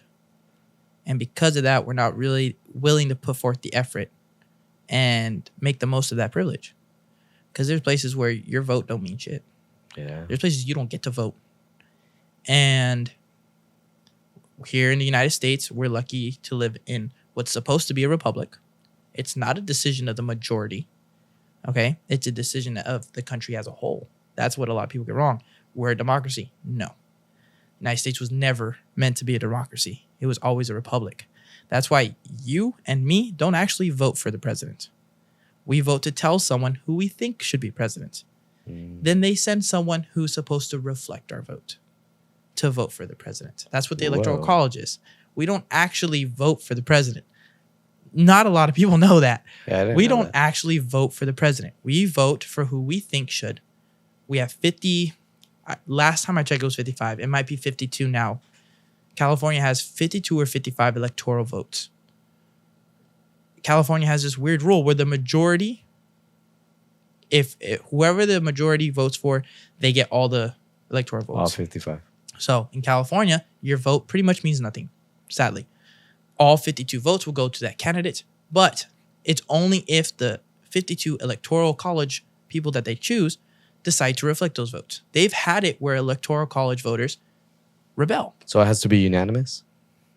No, like Nebraska has it where there's 3 electoral colleges in Nebraska and each one is its own individual vote. Oh. Whatever the vote is in that electoral college district gets the vote. But in California, it's got to be one or the other. One or the other. That's crazy, dude. Which just sucks. Yeah. It's a bad idea. Because if you look at what portions of the country vote for the Democrat candidates, it's maybe 5 cities. But they're the big ones, right? But they're the big ones. So now we're slowly, because the states have decided how the electoral college votes are decided, we're slowly becoming a way. democracy. Yeah. California is not a republic. We don't have a California flag here. But that California republic is bullshit. It is California democracy now. Yeah. Because we are ruled by the majority. And that's not good. Dude, I'm surprised I haven't changed the California flag to like a rainbow flag. I am this close to... I have the California flag in my classroom. Yeah. I there's been days I want to flip it upside down. Or like, give Like, the, we're in distress. give my the guy. grizzly bear some eyeliner with For- some eyeshadow, you know? It's just like, yeah. Horrible. No, we got to get the one from Fallout with the 2 heads. You know what I'm talking about. Real quick though, just to get back to what you guys were saying about the whole confessions. And Oh, the- yeah. It says right here, NCR Online says that currently California law requires clergy to report suspected abuse or neglect unless the information about the abuse was obtained during confession. SB 360, authored by the Bay Area Democrat Senator Jerry Hill, Whoa. seeks to eliminate this so-called, quote, exemption for penitential communication. When was that bill? Because I know it wasn't recently. It had to. It'll say the year somewhere, but yeah. So it was apparently around 2019 is when dang. it was. way more recently than I Yeah. thought. So it was around the 5 years. election when Joe Biden Yes. came into office. Now So- that did get killed. Crazy, That got dude. killed. They it didn't make it to the ballot. I think if it had made it to the ballot, it would have passed. If I'm being 100% honest. Wow. We got a lot of Thank you, weird guys. people, but thank you for that research. Yeah. So that's how we were supposed to be a republic. A lot of people don't know this. And people don't take their ability to vote seriously. I've had so many conversations with you're good. These I- chairs are uncomfortable. I need to get new It ones. feels I'm cool. I like to lean back. Maybe it's just my door. Yeah. I need me undies. This episode is brought to you by. I want a pair. I'm sorry. What were you No, saying? you're good. But I've talked to so many people. Oh, I'm just gonna vote for who my mom tells me to. I'm just gonna vote for who my dad Yeah. told me to. Like, bro, Dude, a lot of be people responsible. don't vote. A lot of people don't, or they're like simply. That's the weirdest. I'll be honest. I didn't start voting till I was like 28. Yeah, dude, I think that's so weird. My brother gets to vote for the first time this election, and he is so excited. Yeah. And I think here's another thing. I think men need to take this a little bit more seriously than women, and here's why. Men need to take it more seriously because Congress decides who we go to war against. Oh, really? But Bush already showed that a president can send people to conflicts without the declaration of war. Oh, yeah. How was When he that, sent them to 9/11? Afghanistan Yeah. and Desert Storm, he just sent them out. We're not in war. We're in conflict, you know, and it's all that. And so, and they raised the age of what is that called when they pull you for Draft? military service? Draft. They raised the age for the draft. What is it? It was 24. I was safe, and now it's 26. I'm back in, and it's digital now. I So would volunteer.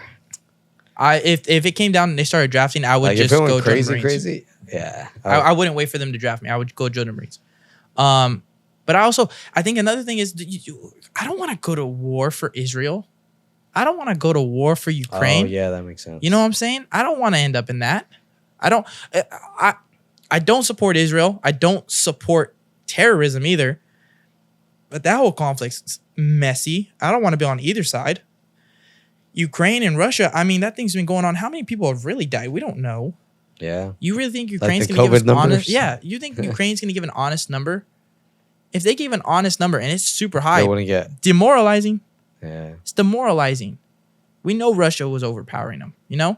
Then they started firing American ammunition. All of a sudden, they're doing better. I don't want to fight on either side, though. And that's what the president and Congress get to decide. We vote for these people to go into office. If you decide not to vote, don't complain when you get deployed. Yeah. Don't complain when you get drafted. You know? And women, you Hey. almost got put in the draft. What is like it? was in Congress. Equal you rights, know? equal fights, man. You're Exactly. It was like the minute they started talking to Congress, they had a bill made up that would have put women in the draft. And the responses on X were hilarious. All these women, I know how to wash dishes. I'm sorry, I'm busy cooking dinner. Hey, man, It was I know how to wash crazy. dishes. Exactly, right? It's like, oh, man, I'll be in the kitchen. I'm sorry, I can't. I identify as great. whatever doesn't have to get drafted. That's what you need to do, right? And it was so crazy because all of a sudden when the draft became real, oh, you're going to war. Dude, just they stab switched someone, up go to fast. prison, dude. Like, I'm not going to war. But like it switched up so fast, and that was like really sad. Yeah. Because all of a sudden when it became real, all of a sudden their mindset changed. Logic seeped in. It's sad. And so for me and my brother, it's very real. The fact that I'm signed up for the draft, like I have to. If you don't sign, it's illegal, it's a law. right? It's To law. If you dodge the don't draft. sign up for the draft, you're committing a crime. Age of 18, you got to fill out the form, send it in. Now it's automatic. So yeah, now it's automatic. So it's digital. So they got you already. All right. And if you don't show up, you're gonna go to war. Still, they're gonna forcibly take you, and you're gonna go to war. And if you survive, you're going to jail. Nah. Yep. Really? Yeah, I believe Dang. so. Yeah. Thank you for Yeah, your but- service. Here's your Purple Heart, Here's the and thing, this is your new because you cellmate. decided to hide Bubba. from us underneath your mattress. Yeah. You know, so I was asleep. is he under the mattress? But men don't think about it like that, and men Yeah. need to think about it. And since women can vote, start thinking about it as: do you want your brother at war? Yeah. Do you want your husband at war? Your Do you son. want your son at war? That then all of a sudden it becomes real. Then they're paying attention. Then maybe I need to vote because you need to vote for peace. That's Man. what you need to vote for. You need to vote for peace. I just feel like we're left in the dark so much of what it is that we're actually voting for, who it is that we're actually voting for. And even I think you did this with me once. We had a ballot Mhm. and you read it to me, but then when you explained it to me, I'm like, man, their wording too, it's so vague yes. and Well, so 'cause- like general, yeah. So the wording on the ballot is determined by the Attorney General. And who's that again? Right now it's Bonta, I believe. You could check this. I No, believe it's but what Bonta. power does the Attorney General Well, have? he's the reason we didn't get St. Agnes to own and operate Madera County Hospital Whoa. because he wanted and What the- power do they have? they have so much power as Attorney General. One is dealing with crime, right? So that's what Kamala Harris was when she was here. Oh, But they also yeah, have the to, weed. when it Current comes to Attorney hospitals General is Merrick Garland. for California. For it's hold on. Current Attorney General of California. Give me one quick second. Hold on. Yeah, it's Bonta. Yeah, Rob Bonta. No, yeah, you're yeah, right. yeah, You're right, Rob you're right. Bonta. I knew that. I know this dude. He knows. He knows. I don't Ooh, like him so he's legit, guys. most of the time. Sally Moreno from Madera County. That's what's up. But Rob Bonta, he was the one that was like, he gets to decide, okay, if you're going to open a hospital, this is how they have to operate. Yeah. On the first draft, and people tried to deny this, on the first draft, he said they had to provide abortions. It's a Catholic hospital. They're not going to do abortions. So they said Whoa. no. They said, we're going to pull out. Then he was like, oh, wait, let me check again. Because this is the only hospital in Madera County, not Madera City, Madera County. We had nothing. Yeah. And he would have ate if he didn't offer a better solution.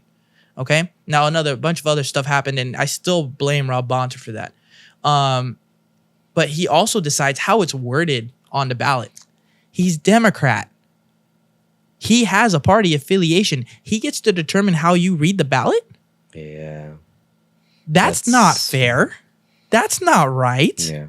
Because it's, man, I don't know. I feel like I need to take a couple classes before I read the ballot to understand it. Oh yeah, that's why I when I start seeing propositions, I have to look them up. Like Prop 1, which passed in June, that was the only proposition, and Newsom pushed it to be the only one, so everyone would focus on it, and he would get it to pass.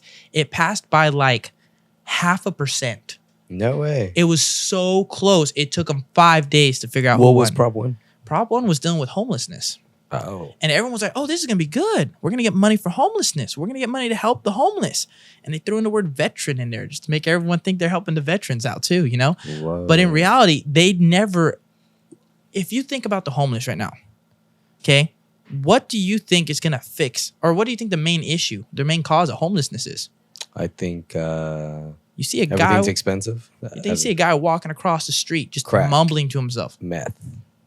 I think Drug addiction. dude, when I worked for the city of Fresno, dude, I think the city of Fresno is the number one in meth consumption.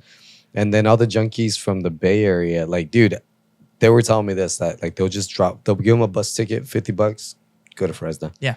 No, Or they do. go to from the Central Valley. Yeah. Bay Area and LA. It's That's how they clean up their areas. Yeah. They send them in the Central Valley. It's drug addiction and mental illness. Probably mental illness because of drug addiction, right? Sure. We don't have any mental hospitals here. They closed them all. All of our Central Valley mental health institutes got closed. Yeah. And none of the money for the homelessness was going to go to that. What was it going to go to? Housing. For them? Yes. Oh. Now, here's the problem with that. Crack houses. Yes. Thank you. And What's that going to do? Not to mention, he said he was going to build these tiny houses where it's just like a bed and a desk, and then they would all share a restroom. yeah, like porta potties, right? Yeah, and he said he was going to build this a long time ago. They haven't been built yet.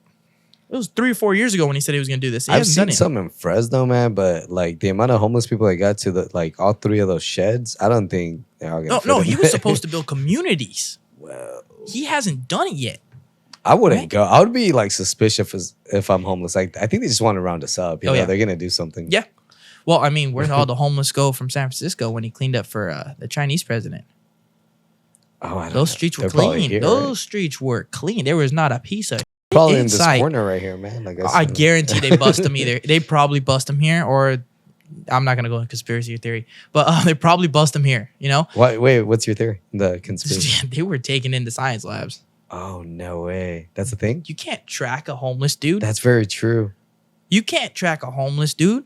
Yeah, there's this one dude that I see walking here, and he's always barefoot, and like he's like walking really fast. Younger guy, right? Yeah. Yeah. And like there's like I remember there was a couple months where I didn't see him, and I didn't think about him until I saw him again. I'm like, oh, I haven't seen this guy in a With a while. fresh cut too, huh? Yeah. Yeah. And he Yeah. gained a little bit of weight, but like you're right. Like I didn't even think about him until I happened to see him again. I'm like, it's been a minute since I've seen this guy. You don't. So what type of Homeless. experiments?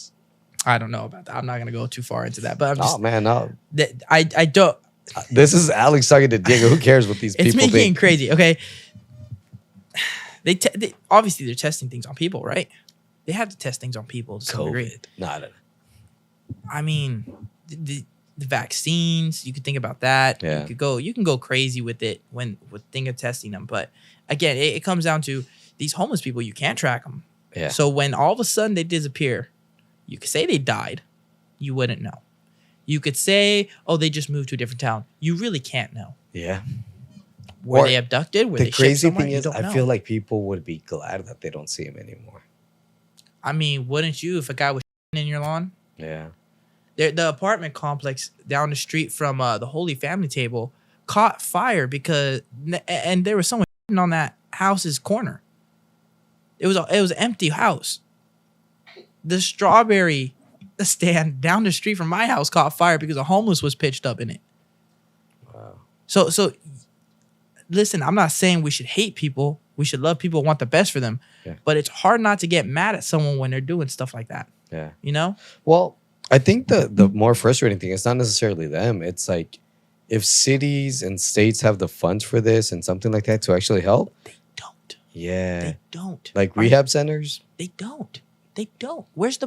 How are they going to get the money? Where do they Yeah. get it from? Madera barely has You got to money. be a millionaire to go to rehab, dude. Yeah, well, and then that's where you look at it like, where are our tax dollars going? The high-speed rail is gonna be fire when it gets finished. Get in 50 outta here years. with that high-speed Dude, rail I stuff. can't wait till my That stuff is great irritating. grandchildren. That is so irritating. You know, Elon put in a bid to do the actual work on that. It was supposed Here to in be California? Yes, Elon was gonna be. He put in a bid to actually put his system into place instead. Would have been cheaper. They said no. Not only that, here's a problem with the high-speed rail. Who the hell wants to go from Merced to Bakersfield? Who the hell? with a pit stop in Fresno. What? Yeah, boy. Get out of here. During the summer, that train is going to be so empty. Dude, go to the No one. Fresno State Bulldog. That's right. Get yourself So you a can see sweater. him lose to number one Organ. Yeah. Like, watch. Yeah, It's don't horrible. ignore the fact though that it's about 30 miles. No, sorry, like 20 miles from the actual campus. It's Yeah, actually, like it's on the other side of Tower town. District. It's so bad. And then this thing is that because the train stops in Merced, Fresno, and Bakersfield, right? It never is going to get to full speed Because it's gonna have to stop. because So it has frequently. to stop so frequently. That's hilarious. It's horrible. And they can't even buy the land. That's why it's jumping between the two different railroad tracks that we have in California. right. Because they can't purchase the land next to one. They can't afford it. They are billions of dollars over budget. This train is the worst thing California's ever attempted. Dude. It doesn't take a genius to see that the best thing they could have done, strike up a deal with Washington and Oregon. Get it to run from Seattle to Portland to Eugene, down to Sac, down to LA. Yeah. Hit that the would be major nice. cities on the West Coast. Dude, yeah. Everybody would want. Who would to see not? that. Man, if I could get a train and go all the way to Seattle, And I'd it's do a it. fast one. It's a fast one. I've done it. I did it Yeah. this past summer. I went from Fresno all the way to Portland. It took me over 20 hours. Wow. Man. That's a long time on the train. Made you think like I should have flown, huh? Give me a lot of time to sit and think, man, a homeless dude sometimes does this, you know? And Portland was bad with homeless. The West Coast is bad with homeless. But yeah, California's I think budget the is in the US wrong now. place. Yes, but I think California's the worst. Yeah. I mean, we used to be the third biggest economy in the world, right? If we were our own standalone economy, and now Right. we're fifth. You don't drop two places if you're doing things right, Yeah. you know? And we should be doing things right. We have so many resources. We have the best positioning. Think about it. The best positioning in the country. Not only do we have snow-capped mountains in the winter, so you have the best ski resorts. Mhm. You have the best coastline, arguably in the world. Yeah, it's pretty. Arguably in the world. Because you go from the bluffs up north to the beaches down south. And it's perfect weather year round. Yeah. California Well, on that is side. primed to be the number one in the world. But because it's run by people who are just trying to profit their own pockets, Yeah. it's going downhill. It is going downhill. And you can't even say that Governor Newsom and all these Democrats can't say, oh, it's the Republicans who've done it. They've had a super majority in the state assembly for the last, like, at least 6 years. Yeah. Meaning they could do whatever they want, which is why they almost passed. I don't know what Newsom's doing, but sometimes he's off of crack and he doesn't sign bills because they were going to give $125,000 to undocumented immigrants for houses, 125. What for about the down payments to houses. 125,000 $125,000. per person? Yes. per- Whoa, What about me? that's another problem. What about me? Exactly. I I'm about to didn't do shred my social anything. security number. And then here's another I'm questioning this. How are you gonna track an undocumented immigrant? They don't have ID. They don't have social security. You You no don't- hablo inglés? Exactly. What? Dude, he could apply for 125 here, turn up 2 days later, apply for 125 somewhere else. Oh yeah. There just use was a no different way to track name. it. The bill gave no way to track it. It also didn't say where the money was coming from. What? Does California just money? I don't. I think it I gets it wish from I the did. people, right? Down in Right? Texas. Oh yeah, it's all of our tax money. Is it? It was gonna come from somewhere. We'll just leave it at that. Either way, he didn't sign it. He said, no, I'm not doing this. Thankfully. Because here's the deal. When you give people $125,000, do you really think housing prices are going to stay the same if every person selling their house knows they got 125 extra grand in their pocket now? Yeah. Are they going to keep the housing prices the same? No. You got 125 extra to spend. I'm raising it at least 75. At Yeah. least. Don't you think because of certain laws like that, it creates like a narrative that like it's racist if you don't vote for it? Because like, wouldn't you want to see these guys get ahead? Oh, if you vote against it, you mean? Yeah. No. No, but like there's a narrative for that, right? Oh, It's like if you don't do this, you're racist. Oh, because or they're saying you're not really a Christian if you don't want to help the less fortunate. yeah. Get real. Get real. Come on. God doesn't want you to sit on your butt and do nothing. Yeah. Work for it, man. My dad came over here illegally, got deported, came back illegally again. My man. But then he served our country and got citizenship. My man. Exactly. And now he realized he has what I call the old Hispanic way of life, right? He works his ass off. We got this new group of Hispanic kids. I'm going to say kids because I don't believe the adults have it, but kids, my generation and younger that are coming up, that they think, oh, viva la Mexico, Right. but I want everything free. Entitlement. Yeah. No, acknowledge what your parents did. They worked hard. So you better work hard too. Right? Yeah. You can't get everything for free. What's the point? If everything's free, it's not worth anything. That's why college degrees are going down the drain, because you're getting your degrees for free. Yeah, they say, I forgot where I heard this, but they say college degrees don't mean anything anymore. No. You're just buying them. You're literally just buying your degree. Yes. Yeah. My bachelor's degree, when I got it, I was like, oh, cool. I finally got a high school degree, I guess. Wow. Yeah. Now I'm getting my master's and I'm like, okay, now I'm distinguishing myself a little bit from the herd, right? Yeah. But it shouldn't be that way. Here's a little gripe I'm gonna get, and this is gonna get some people very mad when they hear this. But like, Fresno State has like a 98% acceptance rate, and I think, please check me on this, but I think their graduation rate after 6 years is around 56%. Whoa. It's low. That's on average. The average engineering major is around anywhere from 20 to 30%. Graduation or acceptance? Graduation rate. Acceptance rate is a little bit lower, 57.5%. That's according to the recent stats from 21 to 22 for California State University, Fresno. Average graduation rate for an engineering major, according to the Lyles College of Engineering, is around 30%. That's horrible. Wow. Horrible. Let me break this down for you. Naval Academy, arguably the best college in the nation. Acceptance rate for California State University, Fresno is 95.4% as of 2022. Of acceptance rate? Of acceptance rate. Whoa. Yeah. So that means I can apply. The only reason I'm still going to Madera Community is because it's way cheaper. Oh yeah, it's way cheaper. Yeah. But Fresno State, you apply for DACA or financial aid, get a free loan, and then you never have to pay the loan back if Biden stays in office. Apparently. Oh, dude, I need to apply Kamala. next. Oh, no. I missed my window. It's all right. Right. But so here's my thing about Fresno State is, look at that's a really high acceptance rate with a really low graduation rate. It's supposed to be flipped. The Naval Academy has a 8% acceptance rate, 98% graduation rate. Because they make you work for it. Well, yeah. Yeah. It's hard. Not only that, but having a degree from there means something. True. I hate to say this, and this goes to all the bulldogs out there. I am one as well. Your degree means nothing because you don't have to work for it. Your professors aren't that great. It doesn't mean anything. You have a bachelor's from Fresno State. I would be reluctant to hang that on a wall. It's what you do with it after that. Yeah. I think that's the case for all degrees, but especially with Fresno State. Because look, their graduation rate's so low. The graduation rate is so low, and that's not a good thing. You want successful people coming out of your college. You want successful students. Yeah. You're not getting that at Fresno State.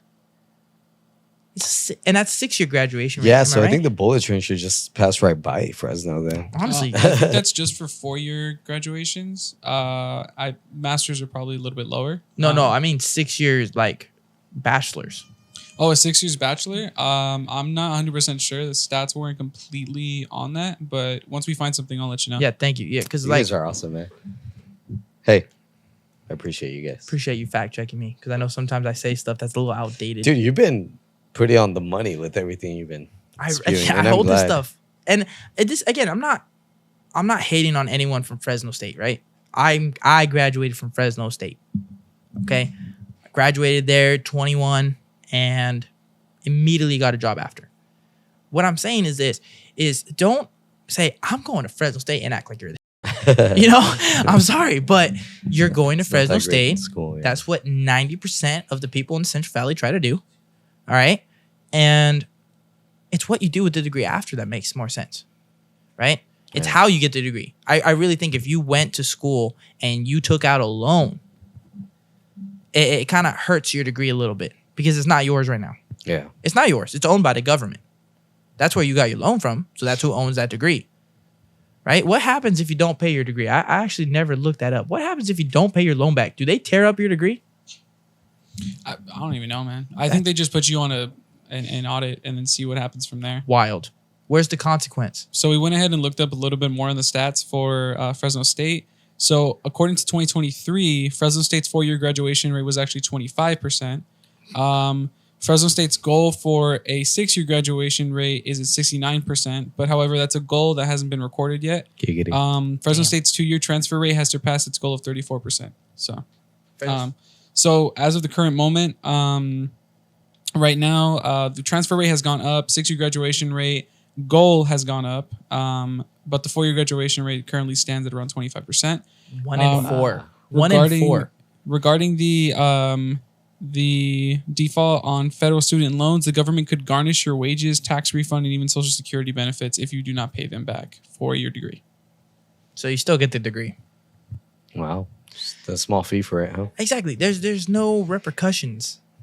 Does that... The government should own... If you take out a government loan, the government owns that degree. In my mind state, they should own that degree. The same way a bank can repossess your car if you don't pay your loans. Yeah. Should be the same thing with your degree. It's gone if you don't continue paying for it. But that's not going to happen. That's not going to happen. You got something on your mind? You got something crazy? Because you're going to school, right? You got a crazy look on your face right now. Do you owe for your degree? Yeah, I still owe. I actually got because I wasn't paying like a idiot. Like a true American? I got a collection agency on me for a while, so I had to do that. That was not fun. Getting calls at work and so telling me how much to pay a month. It was a high rate too because I waited too long. But it's funny that you mentioned that though, because like with the whole like if you don't pay the bank, you get your house taken away. It's funny though because if the whole college being worth it, holds true, then the knowledge that you receive for that degree shouldn't rely on whether you pay for it or not. But in the end of the day, you are, like as you say, you're buying that degree, you're paying for it. So it's kind of funny though how like I still retain the knowledge of 4 years of education to get where I'm at. However, because I didn't pay for it, it's still invalid. Yeah, that was pretty interesting. It's a strange take on it, but it's like the same way with your car, right? Yeah. Yeah, you drove it. Yeah, you know how to drive it. Yeah, you retain all the memories of that car, but it could still get taken away. And now you don't have a car; you just have the memories of it. Yeah, you can't reap the benefits of it anymore. I think another thing that's pushing this weird college, right? Because everyone's all of a sudden going to college and they make it a big deal and they're taking the money from the government for it. I think it's the experience. I think kids coming out of high school now are going to college mainly for the experience. Yeah, they'll get a degree after. Yeah. But mainly they're going for the experience, right? And I get it. Parties, hanging out with people on campus, the football games. It's all fun. But if you're only going for the experience of a college, they don't remember it ends in 4 years. They don't remember something's got to come after that. Yeah. What comes after those 4 years? What are you going to do? Did you make the most of that experience? Yeah. Did you actually, because Sergio said this best, college is really about networking. Did you know the right people? Did you put enough work and effort into meeting the right people during your college time so you're set up after those 4 years? Or were you partying it up? Or you living life? Were you just enjoying the college life? Yeah. Because I know a lot of people who just enjoyed the college life. Now they're stuck doing something they don't want to do.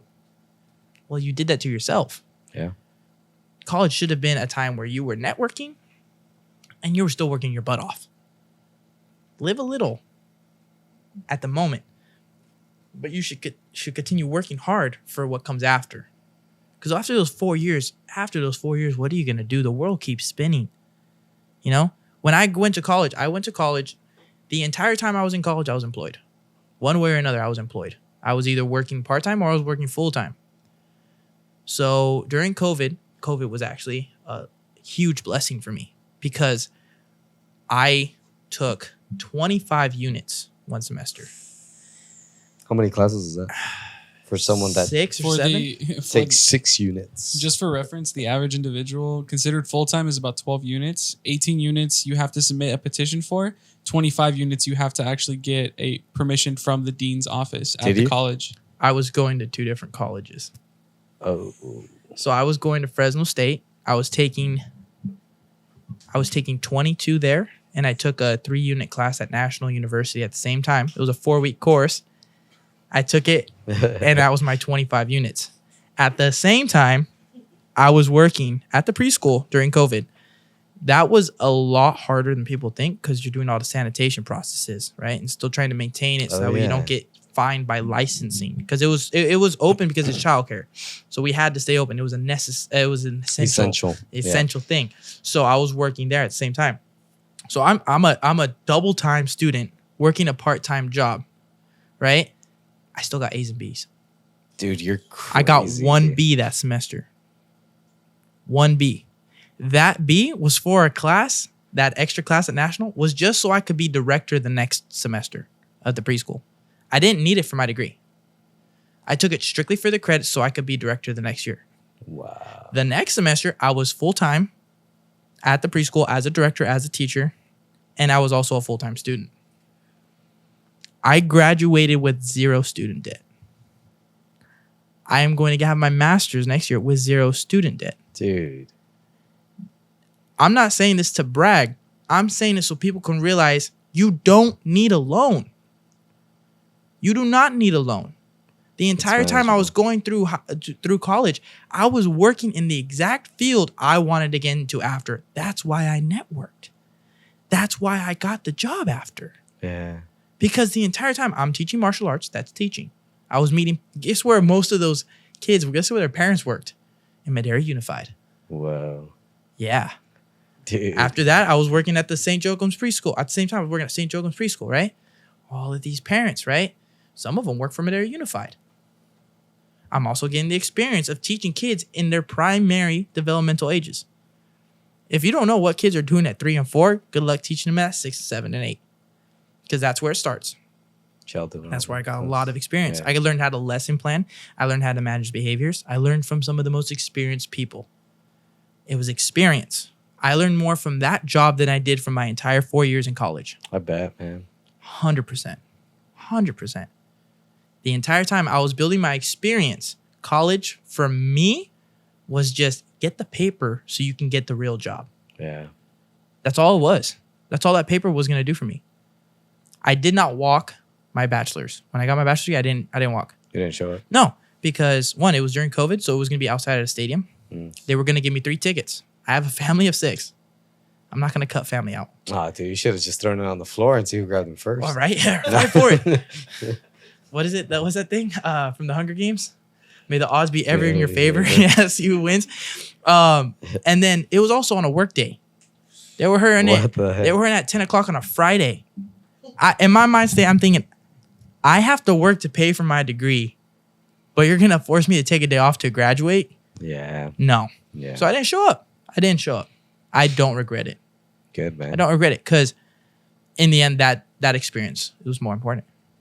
So I hope people, when they're thinking about college, that's great. Yes, I understand a lot of jobs are going to require you to have a bachelor's nowadays. Yeah, a lot. Sure. Okay, I'm not saying don't get a bachelor's. What I'm saying is get the experience. That's what matters more. Someone said also, like, getting your bachelor's is just proving you could show up on time consistently for 4 years. I've told you that. Yeah, you told me that. And when I heard that, I was like, that's true. Yeah, so I have a buddy, he works for PG&E, and he's like one of the main guys. And he was saying, like, when I look at resumes, I don't care what degree they have, but if I see that they got a bachelor's or a master's in something, I look at his application over the other guy.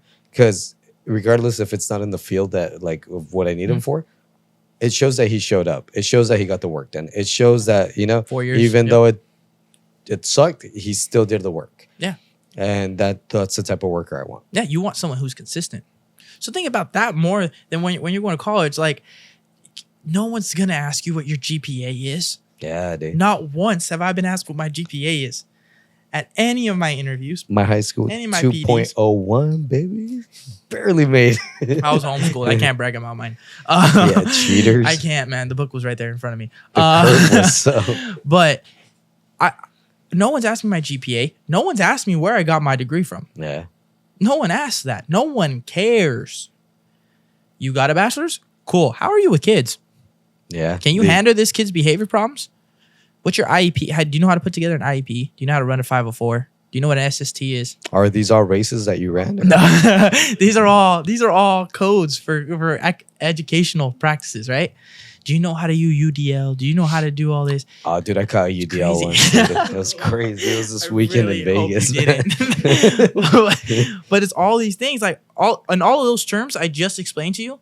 Only one of them I learned in college. No way. The rest I had to learn on the job. Yeah. Do you know how many times I sat in a meeting and they're using all these abbreviations and I'm just like leaning over to my coworker, hey, what does that one mean? I had no idea. Dude, but that's the beauty of Google too, dude. Yes. I did have my phone out, I'm not gonna lie, during these meetings. Or my laptop. So yeah. But college, my brother, he does not like college. His plan is to get his 2-year and then go into some type of trade. And I'm like, do it. Dude. And the only reason he's getting his 2 years is because it's free. Yeah.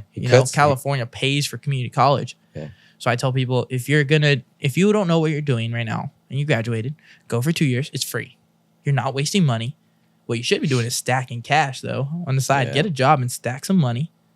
But after don't those buy 2 the years, books, man. Just keep the money. Gosh, no. You can get everything free online. It may be illegal, but it's a rip off anyway. You're gonna pay $150 for a book you're using for what, 8 weeks? Yeah. It's ridiculous. So who's a real criminal here? The education system. And I work in it. Thanks, man. But it's, yeah. Dude, honestly, in my opinion, I don't know what you guys think, but I think you should do some type of political work because you are very much in the know. You understand it. Yeah, I understand your reason that I can get dirty, but like, for example, I'm working at a job where I'm striving to like, okay, maybe I can get a supervisor position. Mm-hmm. And the reason I decided to, because I never wanted a role with responsibility, but they just keep landing on my lap. Yep. That's how it works. But the reason that I wanted it, it's because I realized instead of bitching about the problems, try to be in a position where you can solve these problems. Yeah, man. Yeah. And I'm not saying that you're bitching about it because I think you're already doing a lot by, going to these council meetings, getting informed, informing others. Mm-hmm. Just the fact that you help Catholics or, our Catholic community with the ballots. As far as I know, it's just us. Maybe it's more.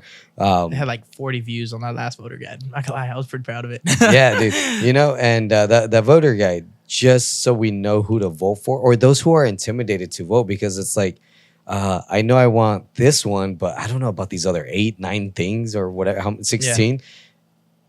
The fact that you're able to guide people to that, that's awesome, dude. But what I'm saying, you don't think that you can do more? Oh, dude, I always think I could do more. Yeah. I always feel like I could do more in everything. So what do you think would hold you back? Aside from like your family, because you can keep, everything's so public now though. Yeah, that's the thing. It's like, it would have to be a discussion I have with my future wife and my future kids and sit down and be like, listen, if I do this, we're under the public eye. Yeah. More than I am as a teacher, more than anyone else is. So everywhere you go, you gotta make an impression. Yes. Yeah. We have to reflect what I'm standing on. If I'm running on these certain ethics and these certain morals, then we have to reflect it. Yeah, you can't have a bad day in public. No, you can't. That's scary. Yeah. No, you want to know what else scares me about running for office in Madera is everyone knows everyone. Mm-hmm. But that could also be a good thing. It's a good thing, but it's also a scary thing. It is. Because it's like, man, I know there's people out there who have opinions on me, and I've heard rumors spread about me. Oh, dude, and these are the people that we preach love about at church. These are the same people who will shake my hand at mass. And I'm like, why are you starting these rumors? Yeah. So, and again, I know you can't prevent that. That's going to happen no matter what. And no matter what field you go into, I do try to minimize it, though. If I can minimize it, I will. I don't want to put my family through anything like that. Yeah. But I'm also, Jesus, take the will. 100%, yeah. If God said, like right now, I've been told, hey, you should run for city council. I can't. Legally, I cannot. Why? Because I don't live in the city. Oh, you live in the county. I live in the county, so I can't run for city. If I move into the city, that opens a door. If that office opens, okay. Someone brings me up. That's how it goes. When I was working in the city of Fresno, there was a council member that had his name on an address in the hood because he had the South Central side, or the South West side, but he lived up in the north. But he was a council member for that. That's illegal. I'll tell you right now. Right now, one of our council members illegally does something like that. Well, yeah, he did not have an apartment in the vicinity he wanted to run for. a PAC, which means Political Action Committee, went in, paid for his apartment so he can move into that vicinity, and they ran his campaign, and he got elected. He is not qualified for that job, but he's there. And that's same. If I'm not mistaken, it's the same Political Action Committee as the one that brought up one of our county supervisors from Bakersfield. She lived here for 2 years, and then she ran for office. Yeah. What about being? What is it? The guys I saw it in Rick and Morty during the Citadel episode when they were. It's the guy that kind of like promotes the guy or pushes the guy or like the background guy. Oh, like a campaign manager. Yeah. What about that? No, Dude. I would rather. You're out of the public eye. Maybe. And you're able to have the influence. Maybe. Assist with the influence at least. Maybe. I think that would be more likely than actually running for it. Because right now I'd have to run for county supervisor, and I don't line up with a lot of the people in the area I would be running. Which is why you would be support. perfect because we need something on the opposing. Yeah, but when here's the thing. So there was a supervisor. I remember his name Brett Fraser, right? And he was the guy who was supervisor for my district. Right. He had to vote on whether my dad's company would be allowed to operate in Madera County. He was going to be one of the deciding votes, and he knew that it would be beneficial. He knew he needed to vote yes on this, but he's supposed to represent his delegates, and all of his delegates said no.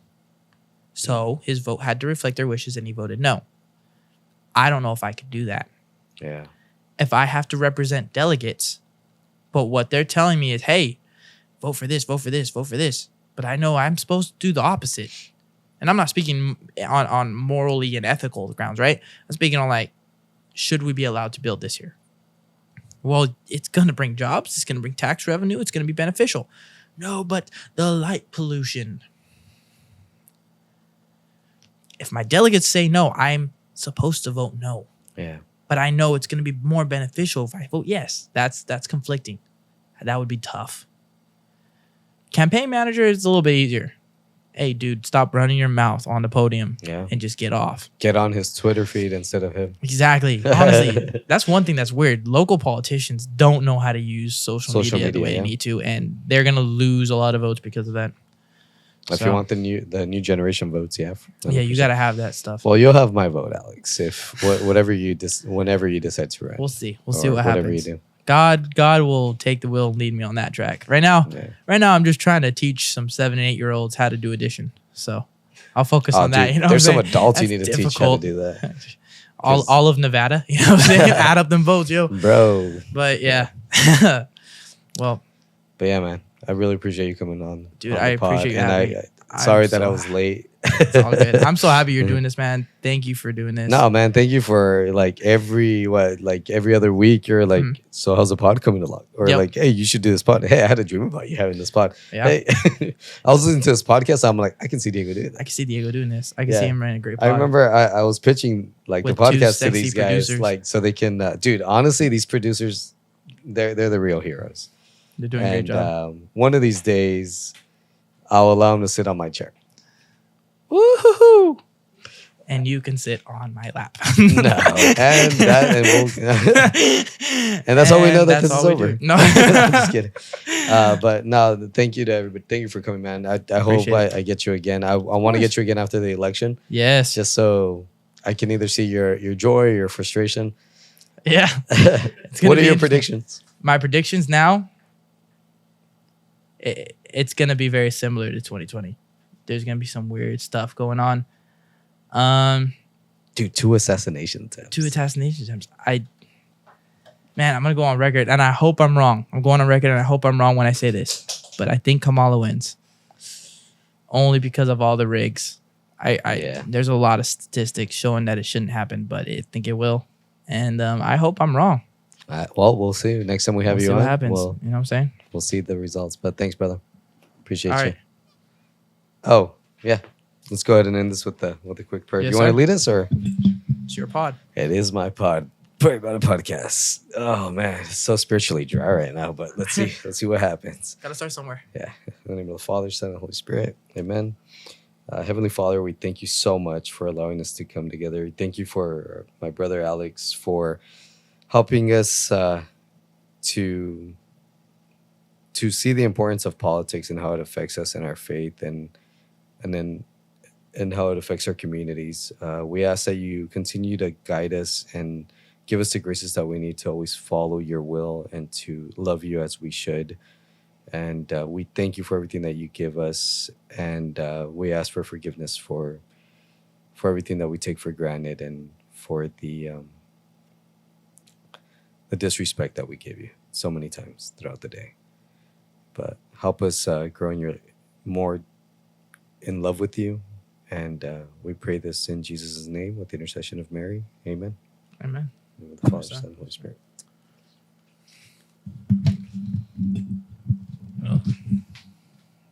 Awesome, guys. That was fun, man.